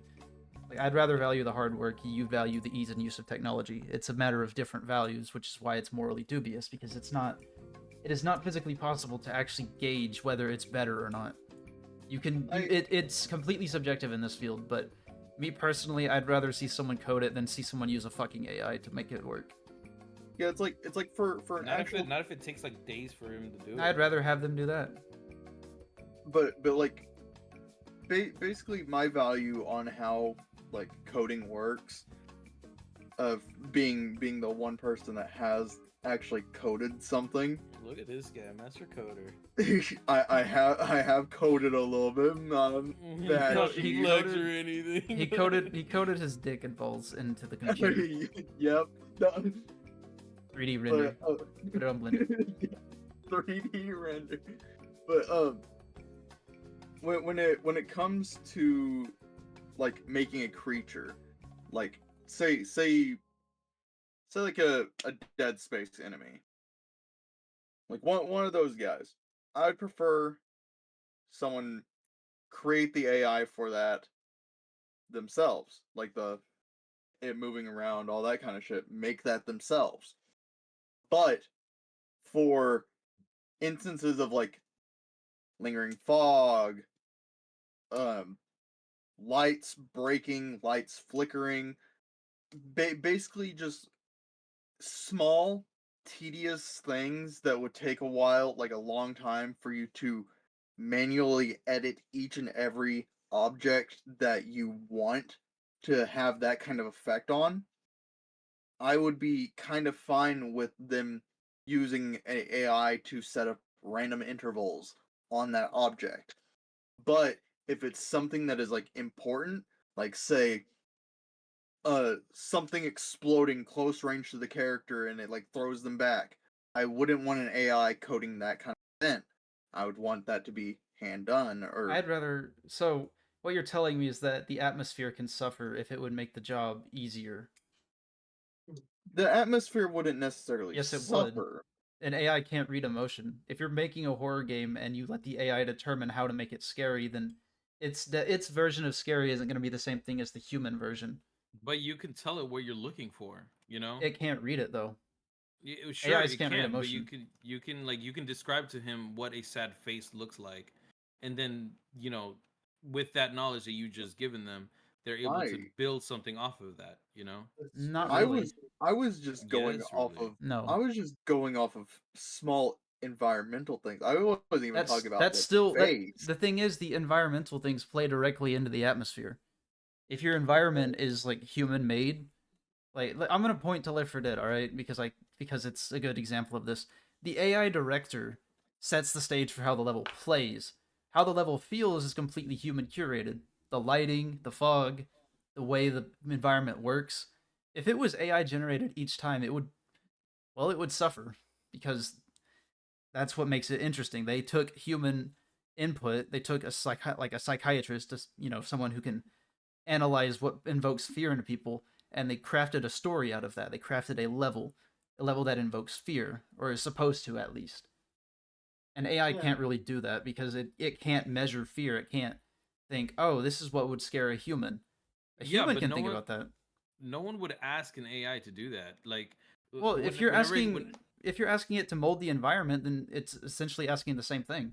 okay, yeah, no, you can ask it to mold an environment, but you're the one that's dictating what the environment's gonna look like. You know, like no, like the AI isn't deciding that for you. What it's doing is it's getting what it can do for you, and it's doing it for you. You So know, what can it do for that's what me? it can do all of the individual coding by itself. You Like know, and if what? it So, so so whenever you tell an object to move, right, that needs to be coded in, right? You know that that's what you want it to do, right? And if it's something like really short, that like one word, then yeah, you could easily do that. But if it's not, and it's like multiple things that you have to code into the code, then why not just have the AI do it if it can easily do that for you? An object moving usually isn't code, that's usually animation based. Um, it'd be more the activation of the object moving, so where your placement is, So just which placing a is a lot trigger harder event. to do. so It's a lot harder to do a trigger event on most games rather than an AI trying to do a trigger event, yeah. because that basically means the AI will try and pick a random location in that specific area that you picked, which means random animations could cut in at any time, which is going to be very painful to change up because you're going to have to do it yourself, which is just wasting your time. And An AI doesn't know where a map is unless you design it to create that map, and you're designing an AI using an AI. You know? uh, another thing is not necessarily everything that the AI generates is necessarily set in stone. You can constantly see what it's doing, like in real time. You can see what it has done and all that. And if say once again with like the lights or the fog or something like that, if they didn't suit, like if they got close, or if they just at least coded everything for you, say you had like once again back to like having 10 lights, say they were all uncoded at first, and you just told the AI to at least slap like the the kind of blinking code that I was talking about earlier. Say they slap it on there just as a basis, and say it didn't quite like send off the kind of thing that you exactly wanted. You could still manually fine tune that specific thing. It just would allow you to code a bunch of instances faster, but still allow you to have your own input on changing it if you felt it needed. So why would you need an AI in that instance? You would just have Control C, Control V. Well, if you're wanting them to have different intervals, Yeah, is Control C, Control V, go back and change the value. I You don't mean, need yeah, an AI to do that. Yeah, because you already know the code at that point. I mean, if you already know how to design and animate, you most likely would know how to code as well if you're trying to make a game that well. yeah. Um, AI how it sits right now, I would personally say would be probably better used for people making like their first game type scenario. Hmm. Like maybe in like 50 years or so, AI may get to a point to where it can be a lot more useful in video game type stuff. But as AI sits to this day and age where it's still trying to learn shit, it doesn't have that many implications without you heavily limiting it, because if you don't limit it in some form or another when you're specifying, like, when you're asking it to do something, it's going to go fucking rampant. But then that would just take extra resources to try and force an easy way. That would harm the product because then, well, that's more resources you have to devote to limit it so it doesn't get carried away. When if you just did it manually, you would save time. Yeah, that's why I was saying that it was better used for baby's first game. I don't think that's a Bas- good idea either because then you're not going to learn how to make the game. It's the addition I put on before, yeah. It's a case of you need to learn your rules before you even know how to do the fucking square and shapes. Like, you know? harkening back to the calculator thing, they don't teach you with the calculator first. They teach you the math, then they give you the calculator. That's what I would rather them do than have them give you a calculator and then give you the math. Yeah, but my point there is nobody's gonna use a calculator without knowing how to do basic math. Hmm. Because the thing with like 5 times 2, right? Like for like that's very simple math, right? And everybody and we know that it's like 10, right? Because that's 5 twice, right? Well, with 5 times 150, we know like what the idea of the math is, right? It's 155 times, right? We know that, right? But we don't have to do that ourselves because if we don't have a calculator, we do need to do it all by ourselves. But with a calculator, it does it like that instantly, and it makes it so that it's no longer needed. That math is no longer like that process is no longer needed, and it saves time. Well, that's why I was going on to there's calculator tests in stuff, and then there's non-calculator tests. So what happens when you can't use the AI for anything, but the AI basically says it can't do that code? Your Well, entire game okay, shambles. because when it comes to math, where you are allowed to use a calculator, which is in most cases, that's because you're doing that math for a purpose, right? But when it's without calculator, that's to make sure that you know how to do the math, right? So That's there's what I two mean. different purposes for that, right? If an And with AI turns around and says, "Oh, I can't do that code," you're stuck on a standstill. You can't do Oh, anything okay. with the Well, game then yet. that means you need to figure it out, right? But like that's also done or that's also the case in calculator sometimes, where you put an equation and it's like error or I don't know. So then you're like, okay, let's figure it out, right? That's the same with AI, and that's what I'm saying AI would do for a coder, right? Like it would give a problem, right? Or it would have a problem, right? And then the coder's like, okay, I could either do all of this by hand, do every single type or every single letter, every single number, every single value. I could type it out myself, and every single instruction I can do that myself, or I can have this AI do it and have it done instantly, right? Like, yeah, like it'd just be so much easier to do that. Hmm. Well, 2 hours. Oh, there is Can also we two fucking people. move God on to damn like it. a different subject, please? Like, God. Well, first of all, we need to thank you 2 people for following. I've already thanked them. Oh I my know, God, but I I didn't had it. notice that. Yeah, we haven't. I don't think any of us have. Well, yeah, because we're in heated discussion. Okay, the seats are My heated. my phone is sitting behind me. So useless. Your phone is sitting out in the woods. What the fuck are you doing? Sorry. I God damn it again! Like, the I the You the hate when wood that happens. you in the the woodpecker woods. stole it. Well, fucking kill it. Come on, you're a skinwalker. This should be easy. Easy street, dog. Not hungry at the moment. Too bad. Eat anyways. Oh, So I know where we're instead of going to actually, next. oh, We're going to the concept of games as a service. We're going to do a big connect the dots. All right, so we're going to connect dots from essentially this segment right here, and we're going to draw an imaginary dot. Drawing an imaginary dot is very important. So, yep, that's a dot. So, right here, the concept of games as a service, or live service games, if you want to say that. Well, what do we think? I'm curious. So a live service game is usually one that's online. I mean, there's never really been a live service game which is a single player offline service, because obviously live service means online.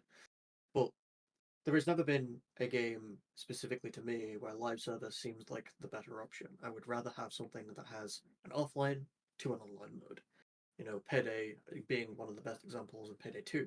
You're able to play offline, which means you don't have to buy anything else to play that specific game. You buy the game, you play the offline mode. If you want to play online, you choose to pick that. Live service models like Fortnite specifically rely on servers staying up, so you can't play the game. They rely on making sure that you have internet access, making sure that everyone else has internet access if you're having friends over, and it also relies on you specifically having to pay for subscriptions if you're on console, which some people cannot pay for them because they do not get paid enough. That's my opinion. It's the fact that there is too many things needed to play online games or live service. Live service games, for me personally, are like the biggest scourge on most of modern gaming. Well, like one of the biggest scourges. There are several, but think about it like this. You can either spend money and have a complete game, like a full game. It has all the content there. It has everything that it was supposed to have from start. Or you can spend probably about the same amount of money and get a game that's not done yet. Wait. Sorry. Can I put a pause in there? Can you or define live service game? I don't. So a live service game is a live service game is a game that is continually updated as it exists on a storefront. Best example would be like games like Fortnite or Call of Duty. Essentially, a game that is released, it is playable from the day it's released, but it receives a lot of content updates. So every content update comes after the fact that the game was released. Oh, okay, I see. Okay. Live service business model. Gotcha. Typically extends to free-to-play games. So, yeah, I'd rather spend my money on a game that's done than a game that might be done or it might go on indefinitely. It's One Piece of games. You call it the One Piece games? Yeah. I get it. Okay. Oh god. But yeah, that's the big problem I have with live service games is that you don't know when they'll be done. So you could be playing that game for years and they still want to put content into it. Like they just aren't done putting content into it. But a game that has all the content put into it, it's usually more stable. Like they can just work on stability updates and the game will just prosper like that. Everyone will have all the content available to them. Live service is different from games that release DLC after launch because DLC after launch isn't technically live service. Let's say Black Ops 1. All right, we'll use that. Right. All of the DLCs were not available like on release. They were released sporadically after release. Mm-hmm. That is technically not live service because the DLC is like it's optional content. It would be like them releasing a game like I don't know. What would be a good instance of a live service game that releases main game content after the game releases? Destiny would be a good one. Huh? Destiny would be a good one. Oh, yeah. Cuz they're huge on live service and they keep releasing shit for the game after the fact. But then again, I wouldn't count that because they're DLCs. Unless they're releasing free content that is directly factored into it. The DLCs come with their seasons, though. It's a simple fact that you have to play the season to play with in tandem with the thing. It's like they removed most of the planets to play the original story, so you just can't play that anymore. I'm kind of torn on this subject because like in my opinion there have been like instances where the new updates are like really interesting, or like there's something new that comes in and I'm like, whoa, let's check that out, right? Like with Fortnite's just Me, the me, most. yeah, it was like me with Fortnite when I'm sitting there. What wacky character is gonna get added? Yeah, no, like Fortnite's kind of a good example for that because it's always got like new, like, and especially in the beginning when like just whenever like a new weapon would come in or something like that was always really fun to like take a look at it, see how it works, see if it's good. Um but then there's also instances where like games like do dog shit after updates and stuff, like Rainbow Six Siege, for example, right? It was so fucking good in the beginning, but now it's just so annoying and like it's just not what it once was. So I'm torn because there's sometimes where it's really fucking cool and really fucking not cool. Let me pitch a game, right? A game, and we're gonna like try and do it live service style. So let's say we have. I'll pick this game out of my library. We'll say Dying Light, right? We Okay. have Dying Light, and if this was a live service game, it would release with the first 3 levels, and then in 2 months they add another level, and that would be just your live service games. That it would month by Oh. month they add content. Half-Life Oh, 2. that's fucking lame then. Yeah, Fuck no. that's a lot of live service games do that. Most of it wouldn't matter because some of the games What? don't really have storylines. Like let's say Overwatch or For Honor, they add new characters every so often. Those are also live service games. Oh, okay, okay, okay, okay, okay. So that's kind of what I'm getting at is I think that's a really bad design model. I don't think it's the worst in the world because it technically opens up creativity. Like For Honor, let's say it ended after season 4, we would have never gotten the Wu Lin. We actually, you know what? Ended after season 4. I don't want anything else. Now I think about it. Like, okay, that was a bad example. I changed my mind. I changed my mind. Ended after season 4. Nerf Shaman. Problem solved. What would be a better instance? What about GTA Online? That's a good live service instance. Them adding new heists all the time, new content, new things, new this and that. It's We'll more sell the you fact that GTA 5 again. Well, I mean, I kind of would get really bored if like no new content would be added in that game, because like if they weren't adding anything new, then it'd be like, okay, we did everything that we could do in this game. Let's just dip out. So it lacks replay value, which means it's designed to be a subscription based game, which is I don't think that's a good way to design a game. To make it a subscription based game rather than making it a game. because it could be the case of you can always buy a single player game, but they could always add new DLC, which adds stuff to the main game as well, so that keeps the replayability going. There's also New Game Plus that's added to single player games, so you can play through the game and get new stuff, cosmetics, you know. Borderlands 2. Yeah, Borderlands 2 is a great example of New Game Plus basically being part of the game. To actually finish most of the story, you have to do New Game Plus, surprisingly. You have True Vault Hunter, Ultimate Vault Hunter. That is how you start getting to the levels to where you can actually take on a raid boss. Feel issue. Beat Bunker one hit. Zero moment. Overrated. So it's mainly the fact that there's live service games out there that consistently add the stuff, but there is also single player games with DLC, such as Call of Duty always had DLCs when it came to zombies, which is single player content consistently. Most people played zombies back in the day in a single player instance, but they also had the multiplayer side to it, whereas live service games, you're forced into the multiplayer side of it. You know, that's one of the worst things I think that I could design for a game. I'd rather have people enjoy something that's more of an experience that they can buy for themselves and play for themselves, rather than having to stick with the game and have to play it for months over just to complete something and then be told, oh, next month we're adding 600 hours more content, not giving you a break because if you don't stay up with the game, you're not getting anywhere. Items are useless now. That's how some live service games go. It's like Bad Siege. example. Once you put the game down, they'll add operators, and then you have to try and learn the new operators as well as relearning the process of the game. Which it's not really good for like player retention if you want to recapture your audience.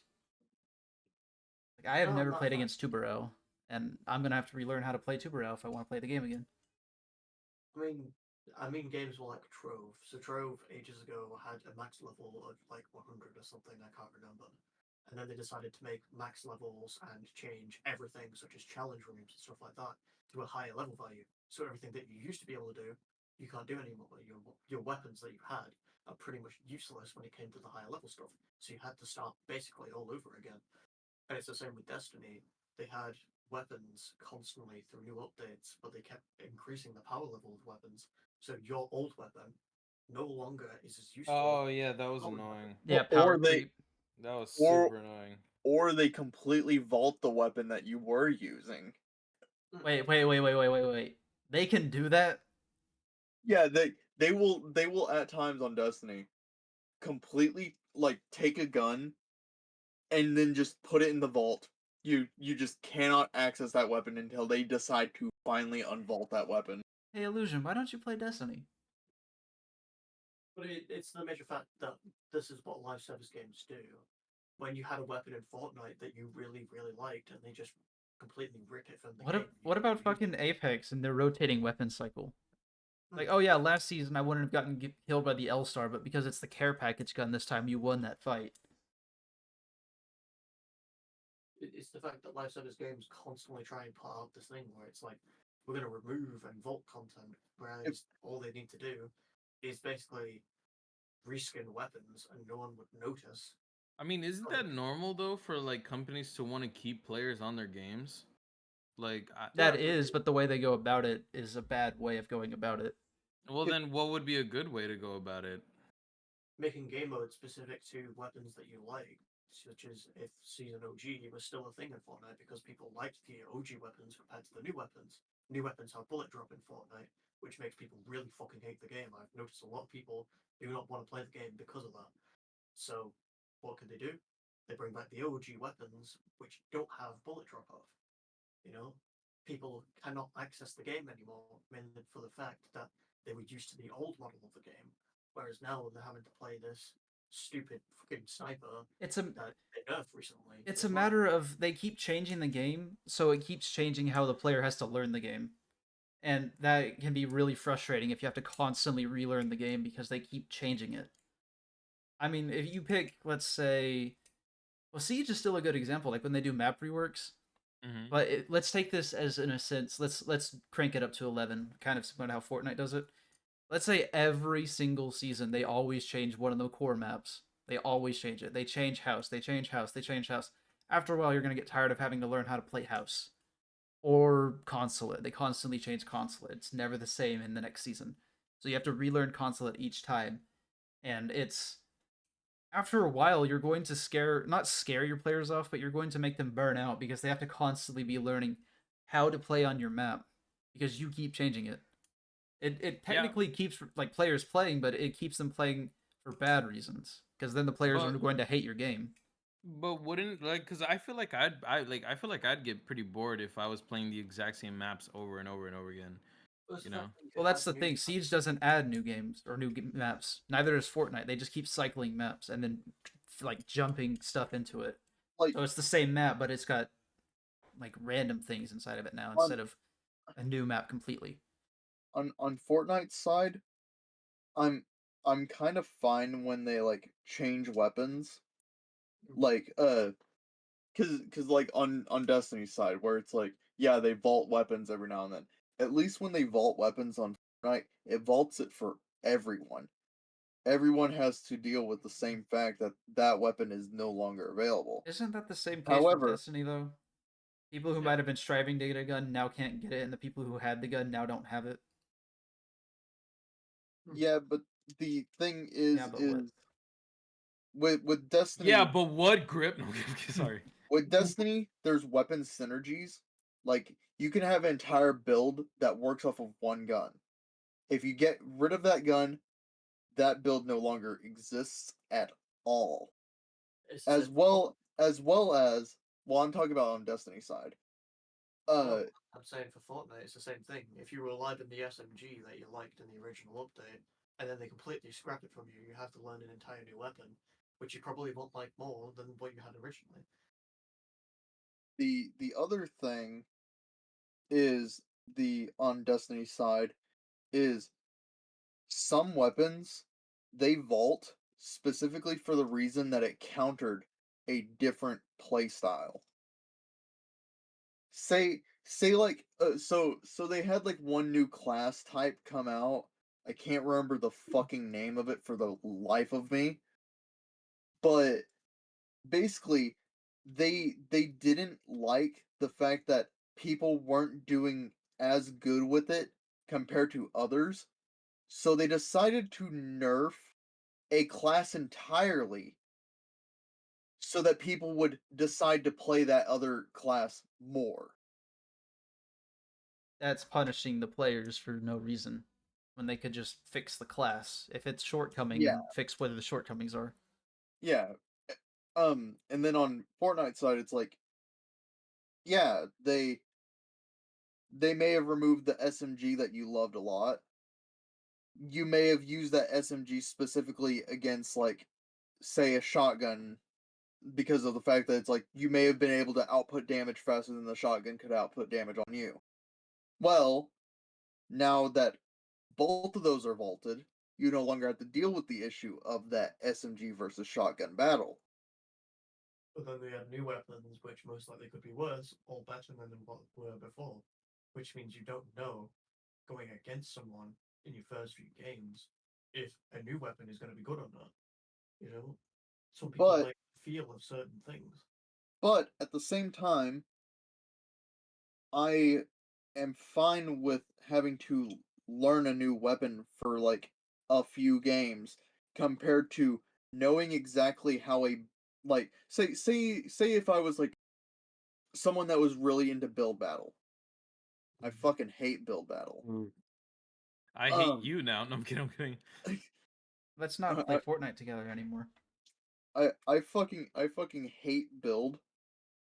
For my side, it's mainly because I hit someone for like I maybe hit someone with like one bullet, and then they instantly build like a fucking mansion in front of me in Yeah, like half Notre Dame. This in, is like, how you 10 solve the housing seconds. crisis, people.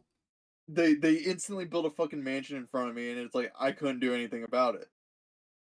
But I would rather have different guns rotate around rather than knowing exactly how every single box fight is going to end because it would end the exact same fucking way, basically.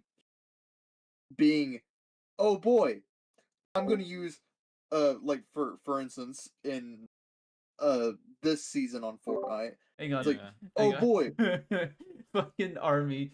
Wow, I gave it at such a great time. What a beautiful picture of Ron Jeremy. It's because I have Toe featured on the center. How's it going, Army? Um, We but are no, it's kind of the thing that like live service games will constantly change things which don't need to be changed.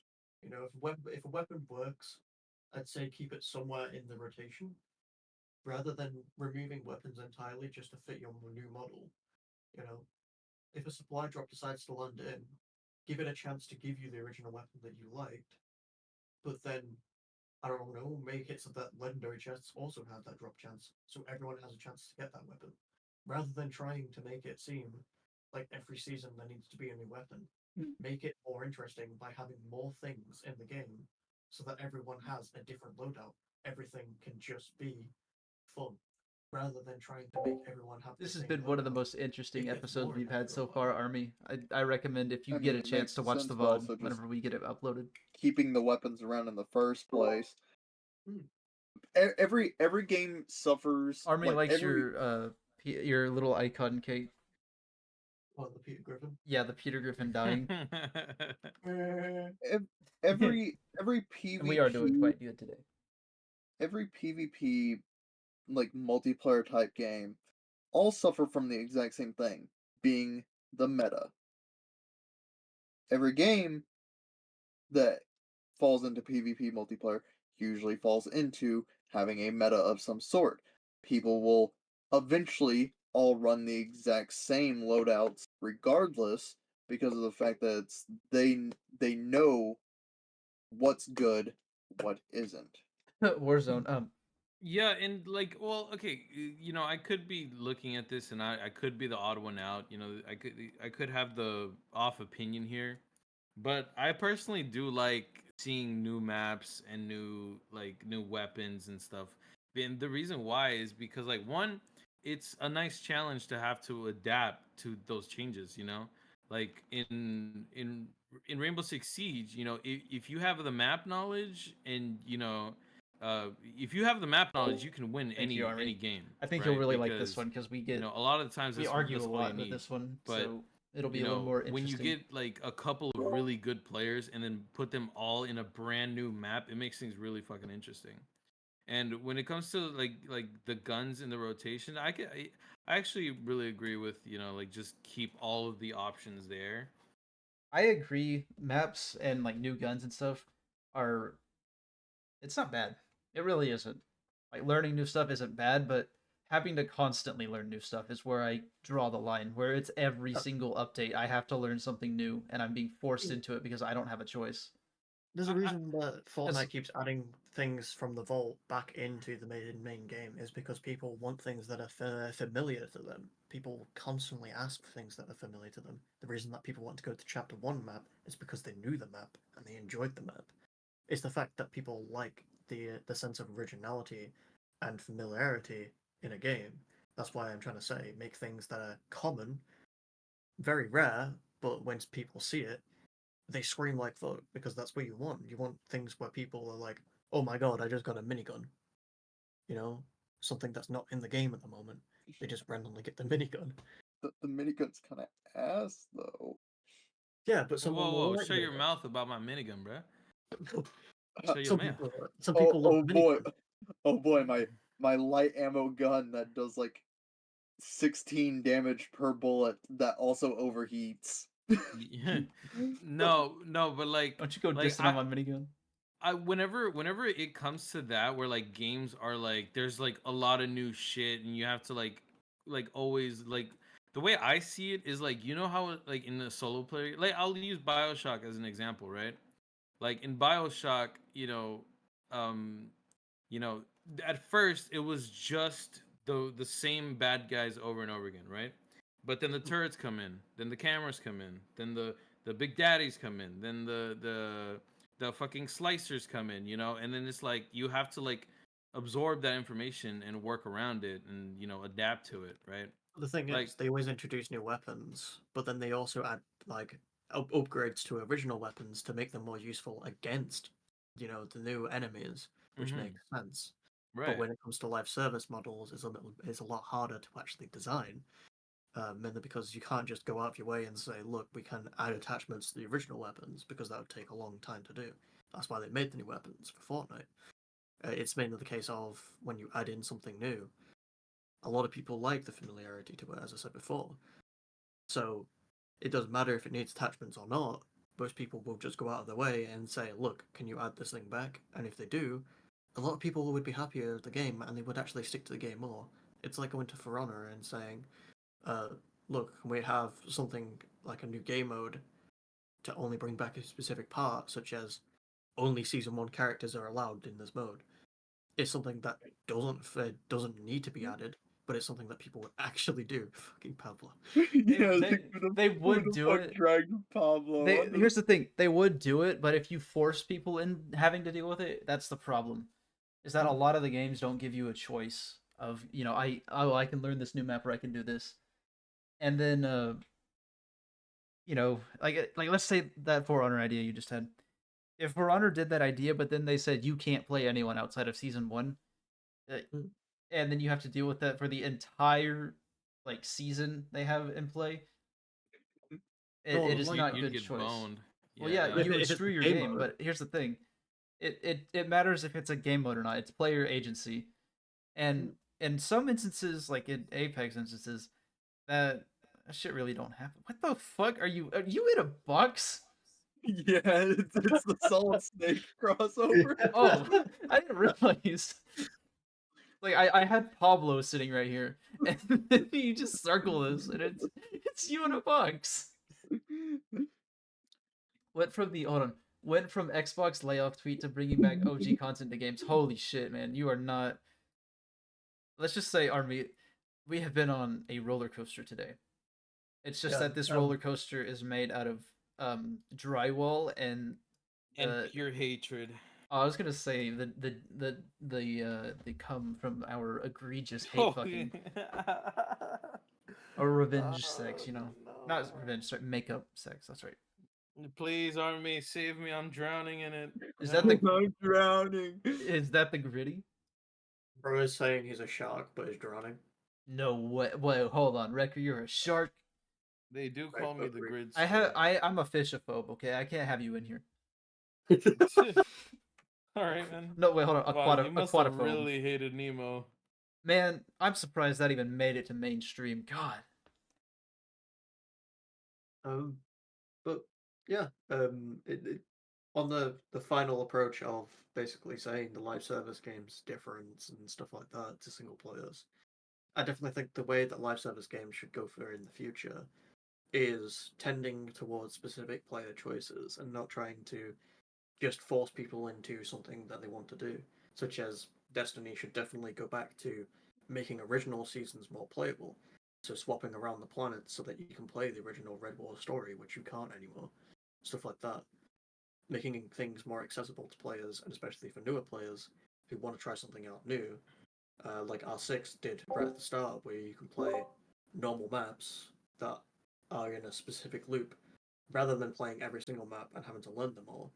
It's stuff that they need to slow down their entire process of the game and let new people who are coming in or people who are returning actually have a sense of familiarity in the maps and in the design of the game.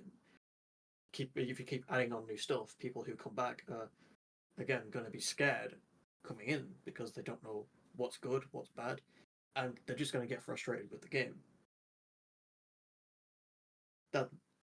That's all I see when I come to coming back to Fortnite. When I played Season 4, I played near the end of Season 4, and I was getting consistently frustrated with the amount of mythic weapons that are in the map, rather than now when there's only, specifically 4 mythic weapons.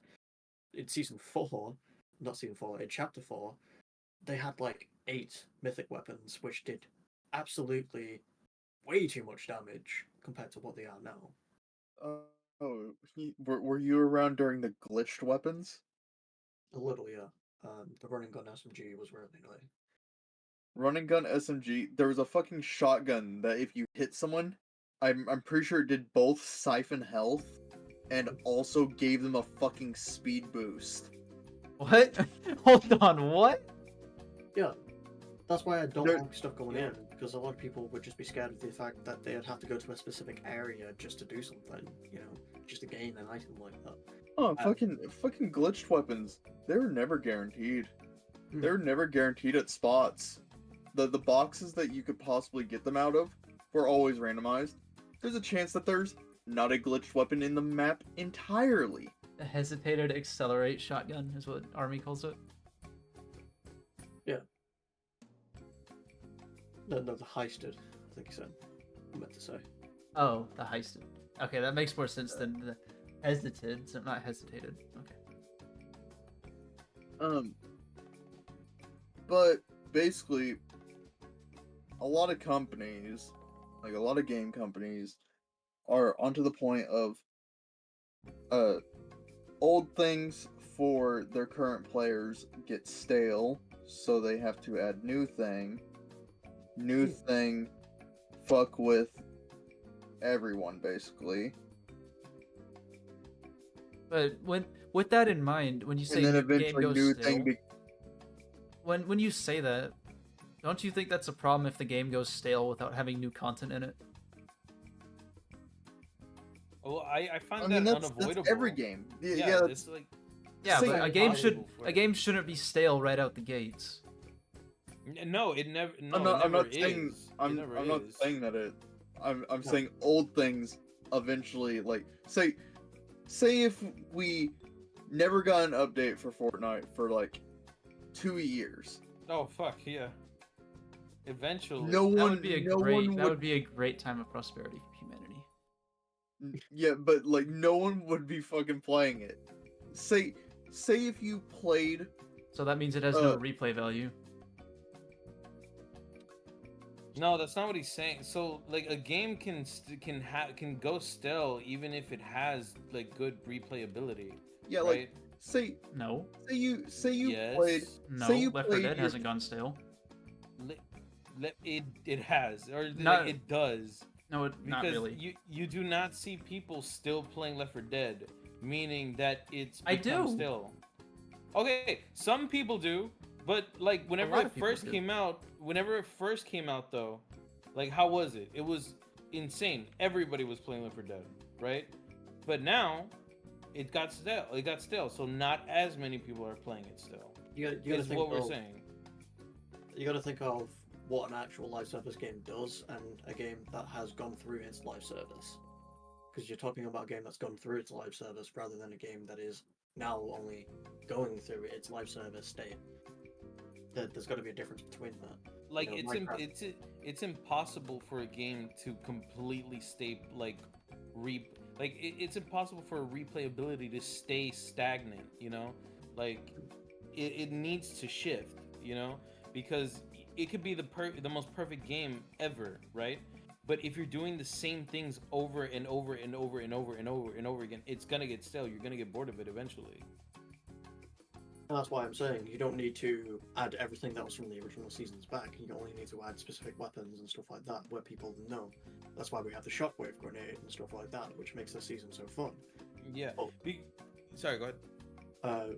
When it was Chapter 4, there was nothing from the original seasons that were in this new season. It was absolutely new items which no one liked using, and then Right. they added weapons that I like no one using liked. the new weapons. The Everyone only likes new weapon, weapons. the only weapon I do not like is frenzy shotgun. Literally Actually, two right? weapons. I do not like frenzy shotgun. I do not like ballistic shield. But then you add weapons from the original updates, which would most likely break down those type of things, such as the EMP grenade, which knocks down, specific items that can be used and stuff like that. EMP grenade would just hit the player's shield for 50. No, I'm not saying like specifically to the fucking ballistic shield. I'm just saying. Oh. Yeah, okay, but real quick, like going back to talking about like replayability and all that.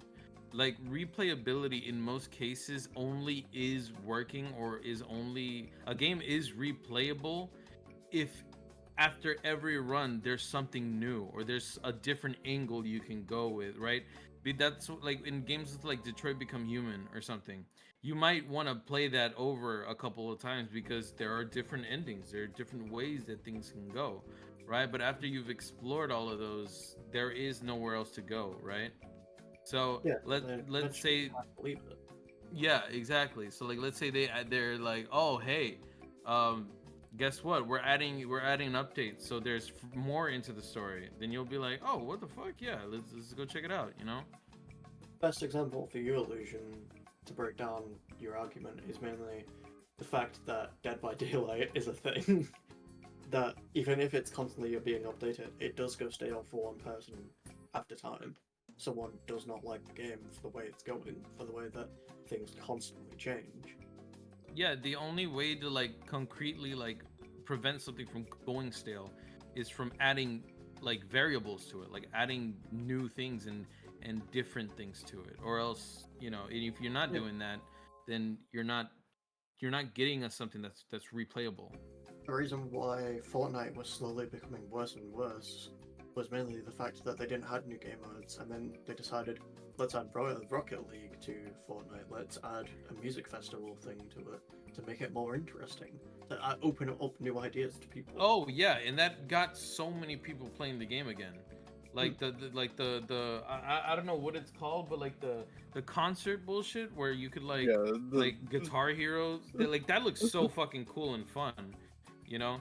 And then like I was wondering whenever Army and Toe and all of them were playing Fortnite again, I was like, what the fuck are they playing Fortnite for, right? And then I saw a clip of like that Guitar Hero shit, and I was like, yo, that looks sick. I was like, I completely get it. It's funny because you can emote during like the times that you are not playing an instrument. You can just emote any emote.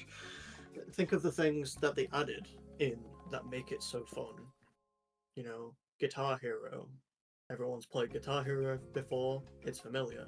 Rocket League. I It's a love Rocket League racing game, but it has Rocket League in it. It's familiar. I love Guitar Hero. Well- My rhythm monkey brain goes. Well, Almost everyone's played a Lego game before. well, okay, Lego so is familiar. it's familiar to some, but in most cases, in most of those games that you named, it required people to pay for it, you know. And the thing about Fortnite is that that's the game you want to play if you're a broke boy and you have no money. You But want that's to play what I'm saying. Fortnite. Everyone's played with Lego. Everyone at least knows something from Guitar Hero. They've either seen their fucking dad playing with the guitar or something like that. I have personally played Guitar Hero. I've played a Oh. lot of Guitar Heroes. Almost everyone and their fucking mum knows Oh. what Rocket League is because every kid's played Rocket League in their life. I mean, it's just the fact that familiarity comes from knowing that these are pop culture things, knowing that Lego is part of Fortnite now, is a place where people who like Lego can go to.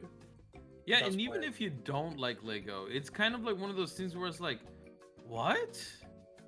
That's Yeah, really yeah. weird, but I'll check it out anyway, you know, because like, you know, it's interesting to look at, you know, it's like that's a really interesting idea, you know, and it's really, it's rewarding to take a look at it, you know.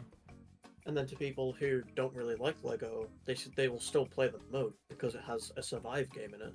You know, it's very close to most of the survive games, like 7 Days to Die and stuff like that. Yeah. To some people, they notice that. Okay. Question: when are we wrapping this up? We've been talking for 2.5 hours.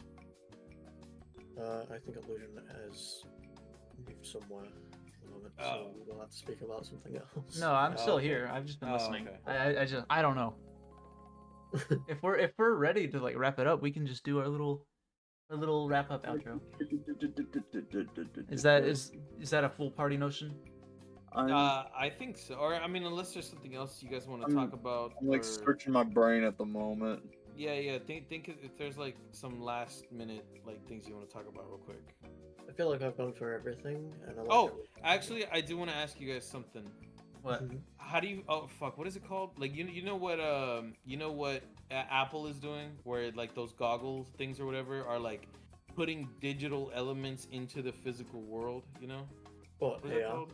Oh, isn't that like augmented? Yeah, augmented Yeah, reality. augmented Exactly. reality. Yeah. What do you guys think about that? Like, do you think that's going to like, do you think there's gonna be a game that comes out soon that's like augmented reality? Oh, What do you think? Who knows?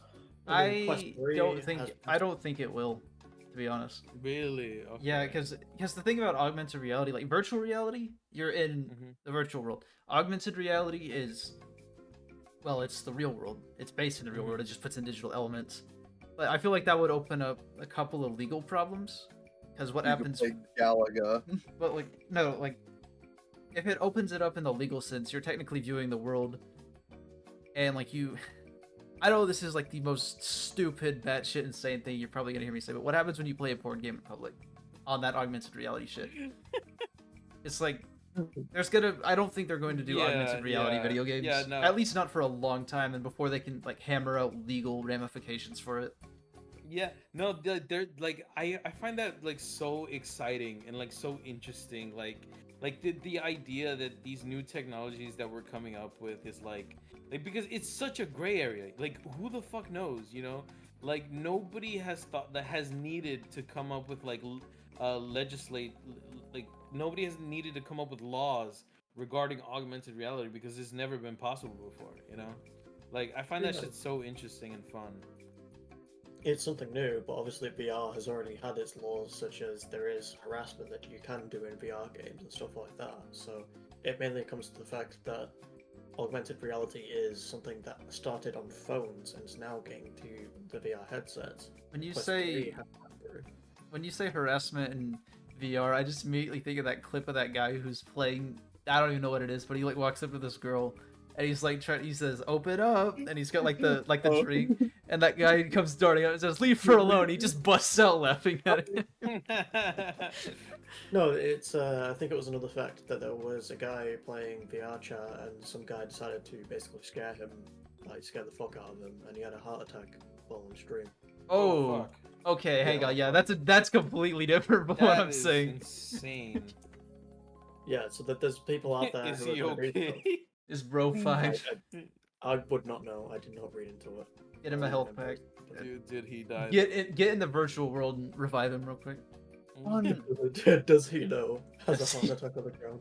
on one hand that's like a dick move. On the other hand, I'm pretty sure there's a warning on the virtual like VR headsets like somewhere in their pamphlet or some shit that Yeah, that this is say- the future, Grandpa. but If you can't handle it, get away. but I'm Back for pretty the sure times. I'm There's not a pretty difference sure between I'm consenting. pretty sure there's warnings on the thing that say that a lot of things on VR are not for the faint of heart. No, like it's shit like mainly that. it's mainly the fact the person's playing on something that's supposed to be chill, and then the person who scared them didn't ask for some consent to scare him. He doesn't know if he had heart problems, so he didn't ask him. That's the lawful issue. Rip, can I scare you? Well, I mean, No.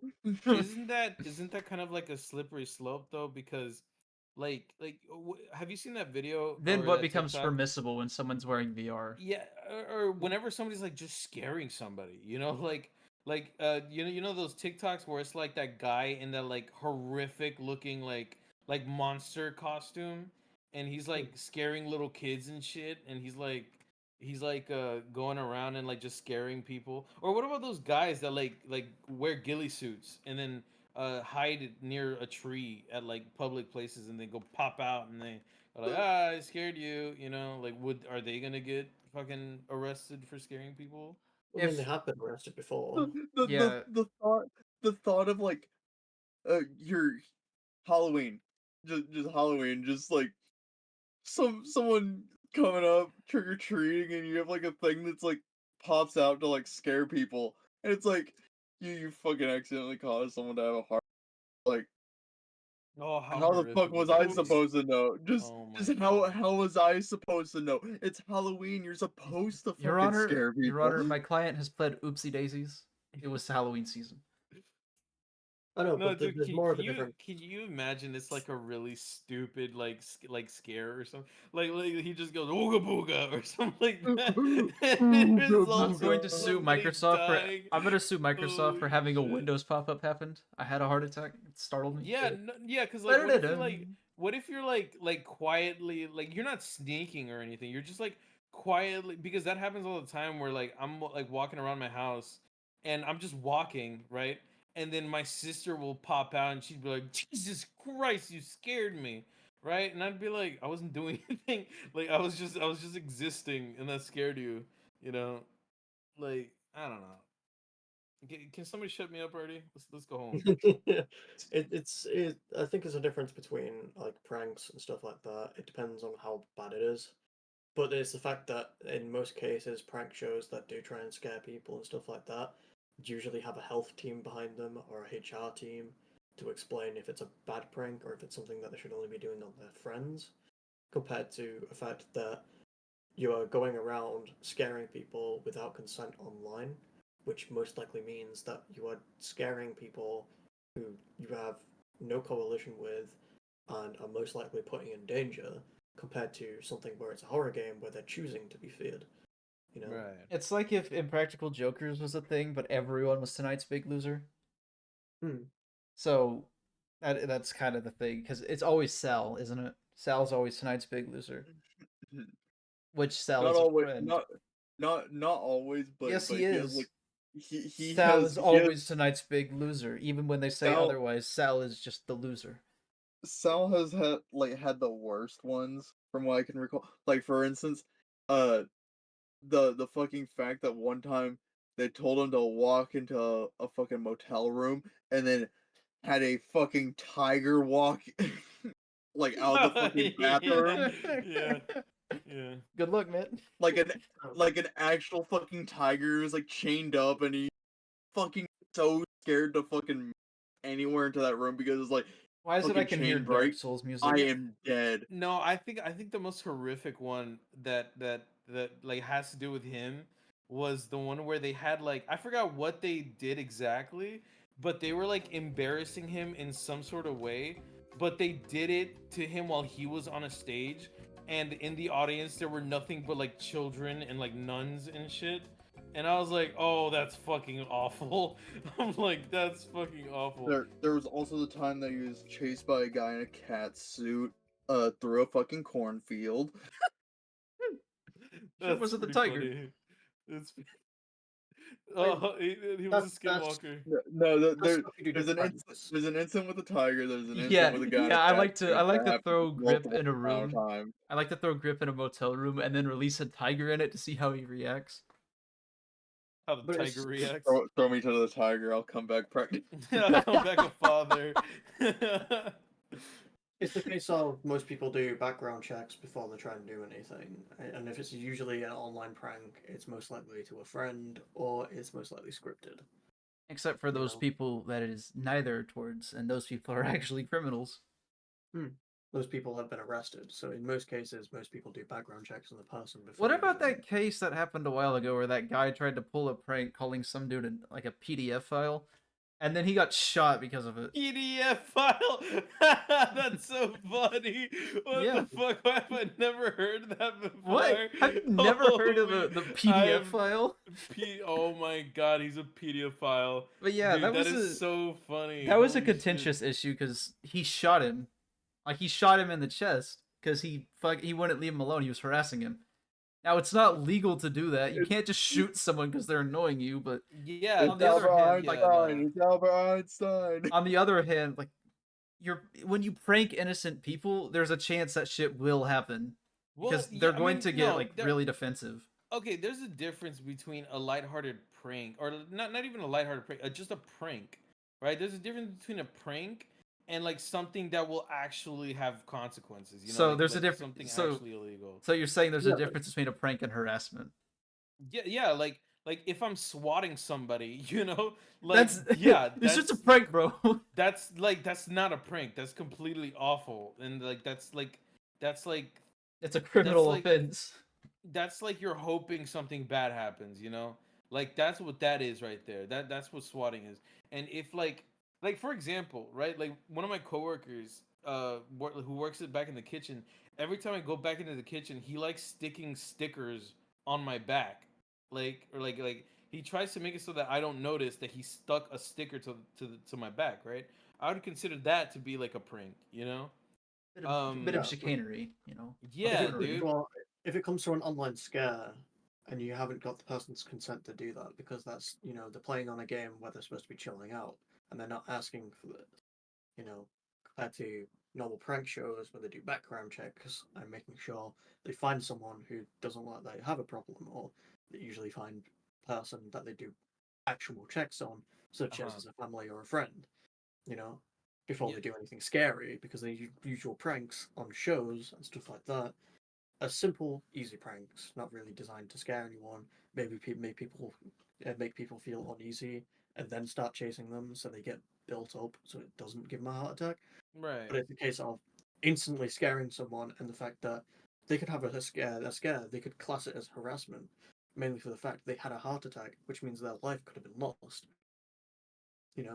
Okay, but let's say for example, right? Let's say we're in VR chat, right? Mhm. Let's say we're in VR chat, We're off to a bad start. and we're in like a really crowded place, right? And I'm about to say, hey, Cake, come in and join us, right? But then before that, I tell everybody, hey guys, at exactly 7:37 or whatever, just like stop moving, right? And then just slowly turn to look at him, right? And then whenever I say go, I'm just gonna scream at him and like try and scare him, right? Like I don't like if that caused you to have a heart attack. I think everybody could see that they were just trying to fuck with him, and unfortunately he got scared really bad and had a heart attack. You know, I don't think anybody would look at that situation and be like, oh yeah, he was trying to murder him. You know, like that like that's negligent of him for doing that. You know, like I feel like that's something that isn't expected. You know. I don't know. It just seems like a point where the person who doesn't know, because obviously you know me, which means I don't have heart problems, at least Right. stuff like that. But there's a difference between knowing someone and then being random, you know. So say if someone who was in the place. We didn't know who they were, but we said, come over here. And then we started doing that. There could be a chance that something goes wrong. They might actually have a fear of it and stuff like that. So it could become an actual issue. That's what I'm trying to say. So it depends on who's friends and stuff like that, or if they already know you, then it's a good choice. Okay. Or you could do neither of those and be the unfortunate bystander that gets fucking killed by a Xbox ejecting a disc. What? Did that actually happen? I'm No I'm shot, pretty right? I'm pretty sure something like that I'm has gonna happened. What Google the that. fuck? Hold on. Has somebody been killed by an Xbox ejecting a There's disc? no fucking way that's real. Oh, there was this one guy who died because like his chair, like the part of the chair that moves up and down on his office chair, like fucking exploded and killed him. Nice to know. I'm using it. Okay, so yeah, it's completely falsified. But Oh, okay. but the That's what I'm concept was fucking that saying. it ejected a disc so hard it slashed his throat open. Oh, but it did actually slice his throat open? No, it didn't. No, It's no, a fake it- story, but okay. Bro, I would win a war with one of those. Like I just gotta get all the CDs that nobody plays. So give me like all the like like the Oh, 'cause Battlefield. there's- Give me the Battlefield 3s, and I'll just like charge in with an Xbox and a generator, and I'll win the war. they have less wear on them, so because they're Oh. played less. Is this everything we have talked through now? Yeah, I'm ready to wrap this up whenever y'all are. All right, is there anything in particular we want to announce? Nothing that I can Finally remember. coming out the closet, guy. No, I'm kidding, I'm kidding. No way. Wow. He admits Yo. it. Let's Kidding. go. Woo! Finally admitted love for Toe. God. Anyways, people, that will wrap up for our longest episode so far. We're pushing like if we stayed here for 7 more minutes, we'd hit 3 hours, but we're pretty close. Christ. Yeah. Yeah. I don't like you guys that much. Like, let's Oh, get I out. see. I'm kidding, I'm kidding, I'm kidding. Fucking Aurelian, he finally found the image. No, I haven't saved my PC now, so it's like I'm just gonna shove it in. Yeah, all right. You guys remember from the first episode when we were looking for this meme? We found it. We found it. Oh my god, look, he's so really nice. What the fuck? No way. No way. But yeah, no, I don't think we got anything else, do it, people? Waluigi jump scare. Tomorrow in Illusion server, we're watching Napoleon Dynamite show up. Yeah, show up at 11 p.m. CST No, it's actually- EBT at 3:45. It's actually gonna be 6 in the morning, whatever is your time. So you better be there. 6 in the morning beyond standard time. Can you believe it, guys? There's gonna be some numbskull that actually shows up. I'm gonna see Cake in there. He's like, what? Anyways, Yo. people, remember our slogan, always and forever. 3, Yep. 2, 1. Keep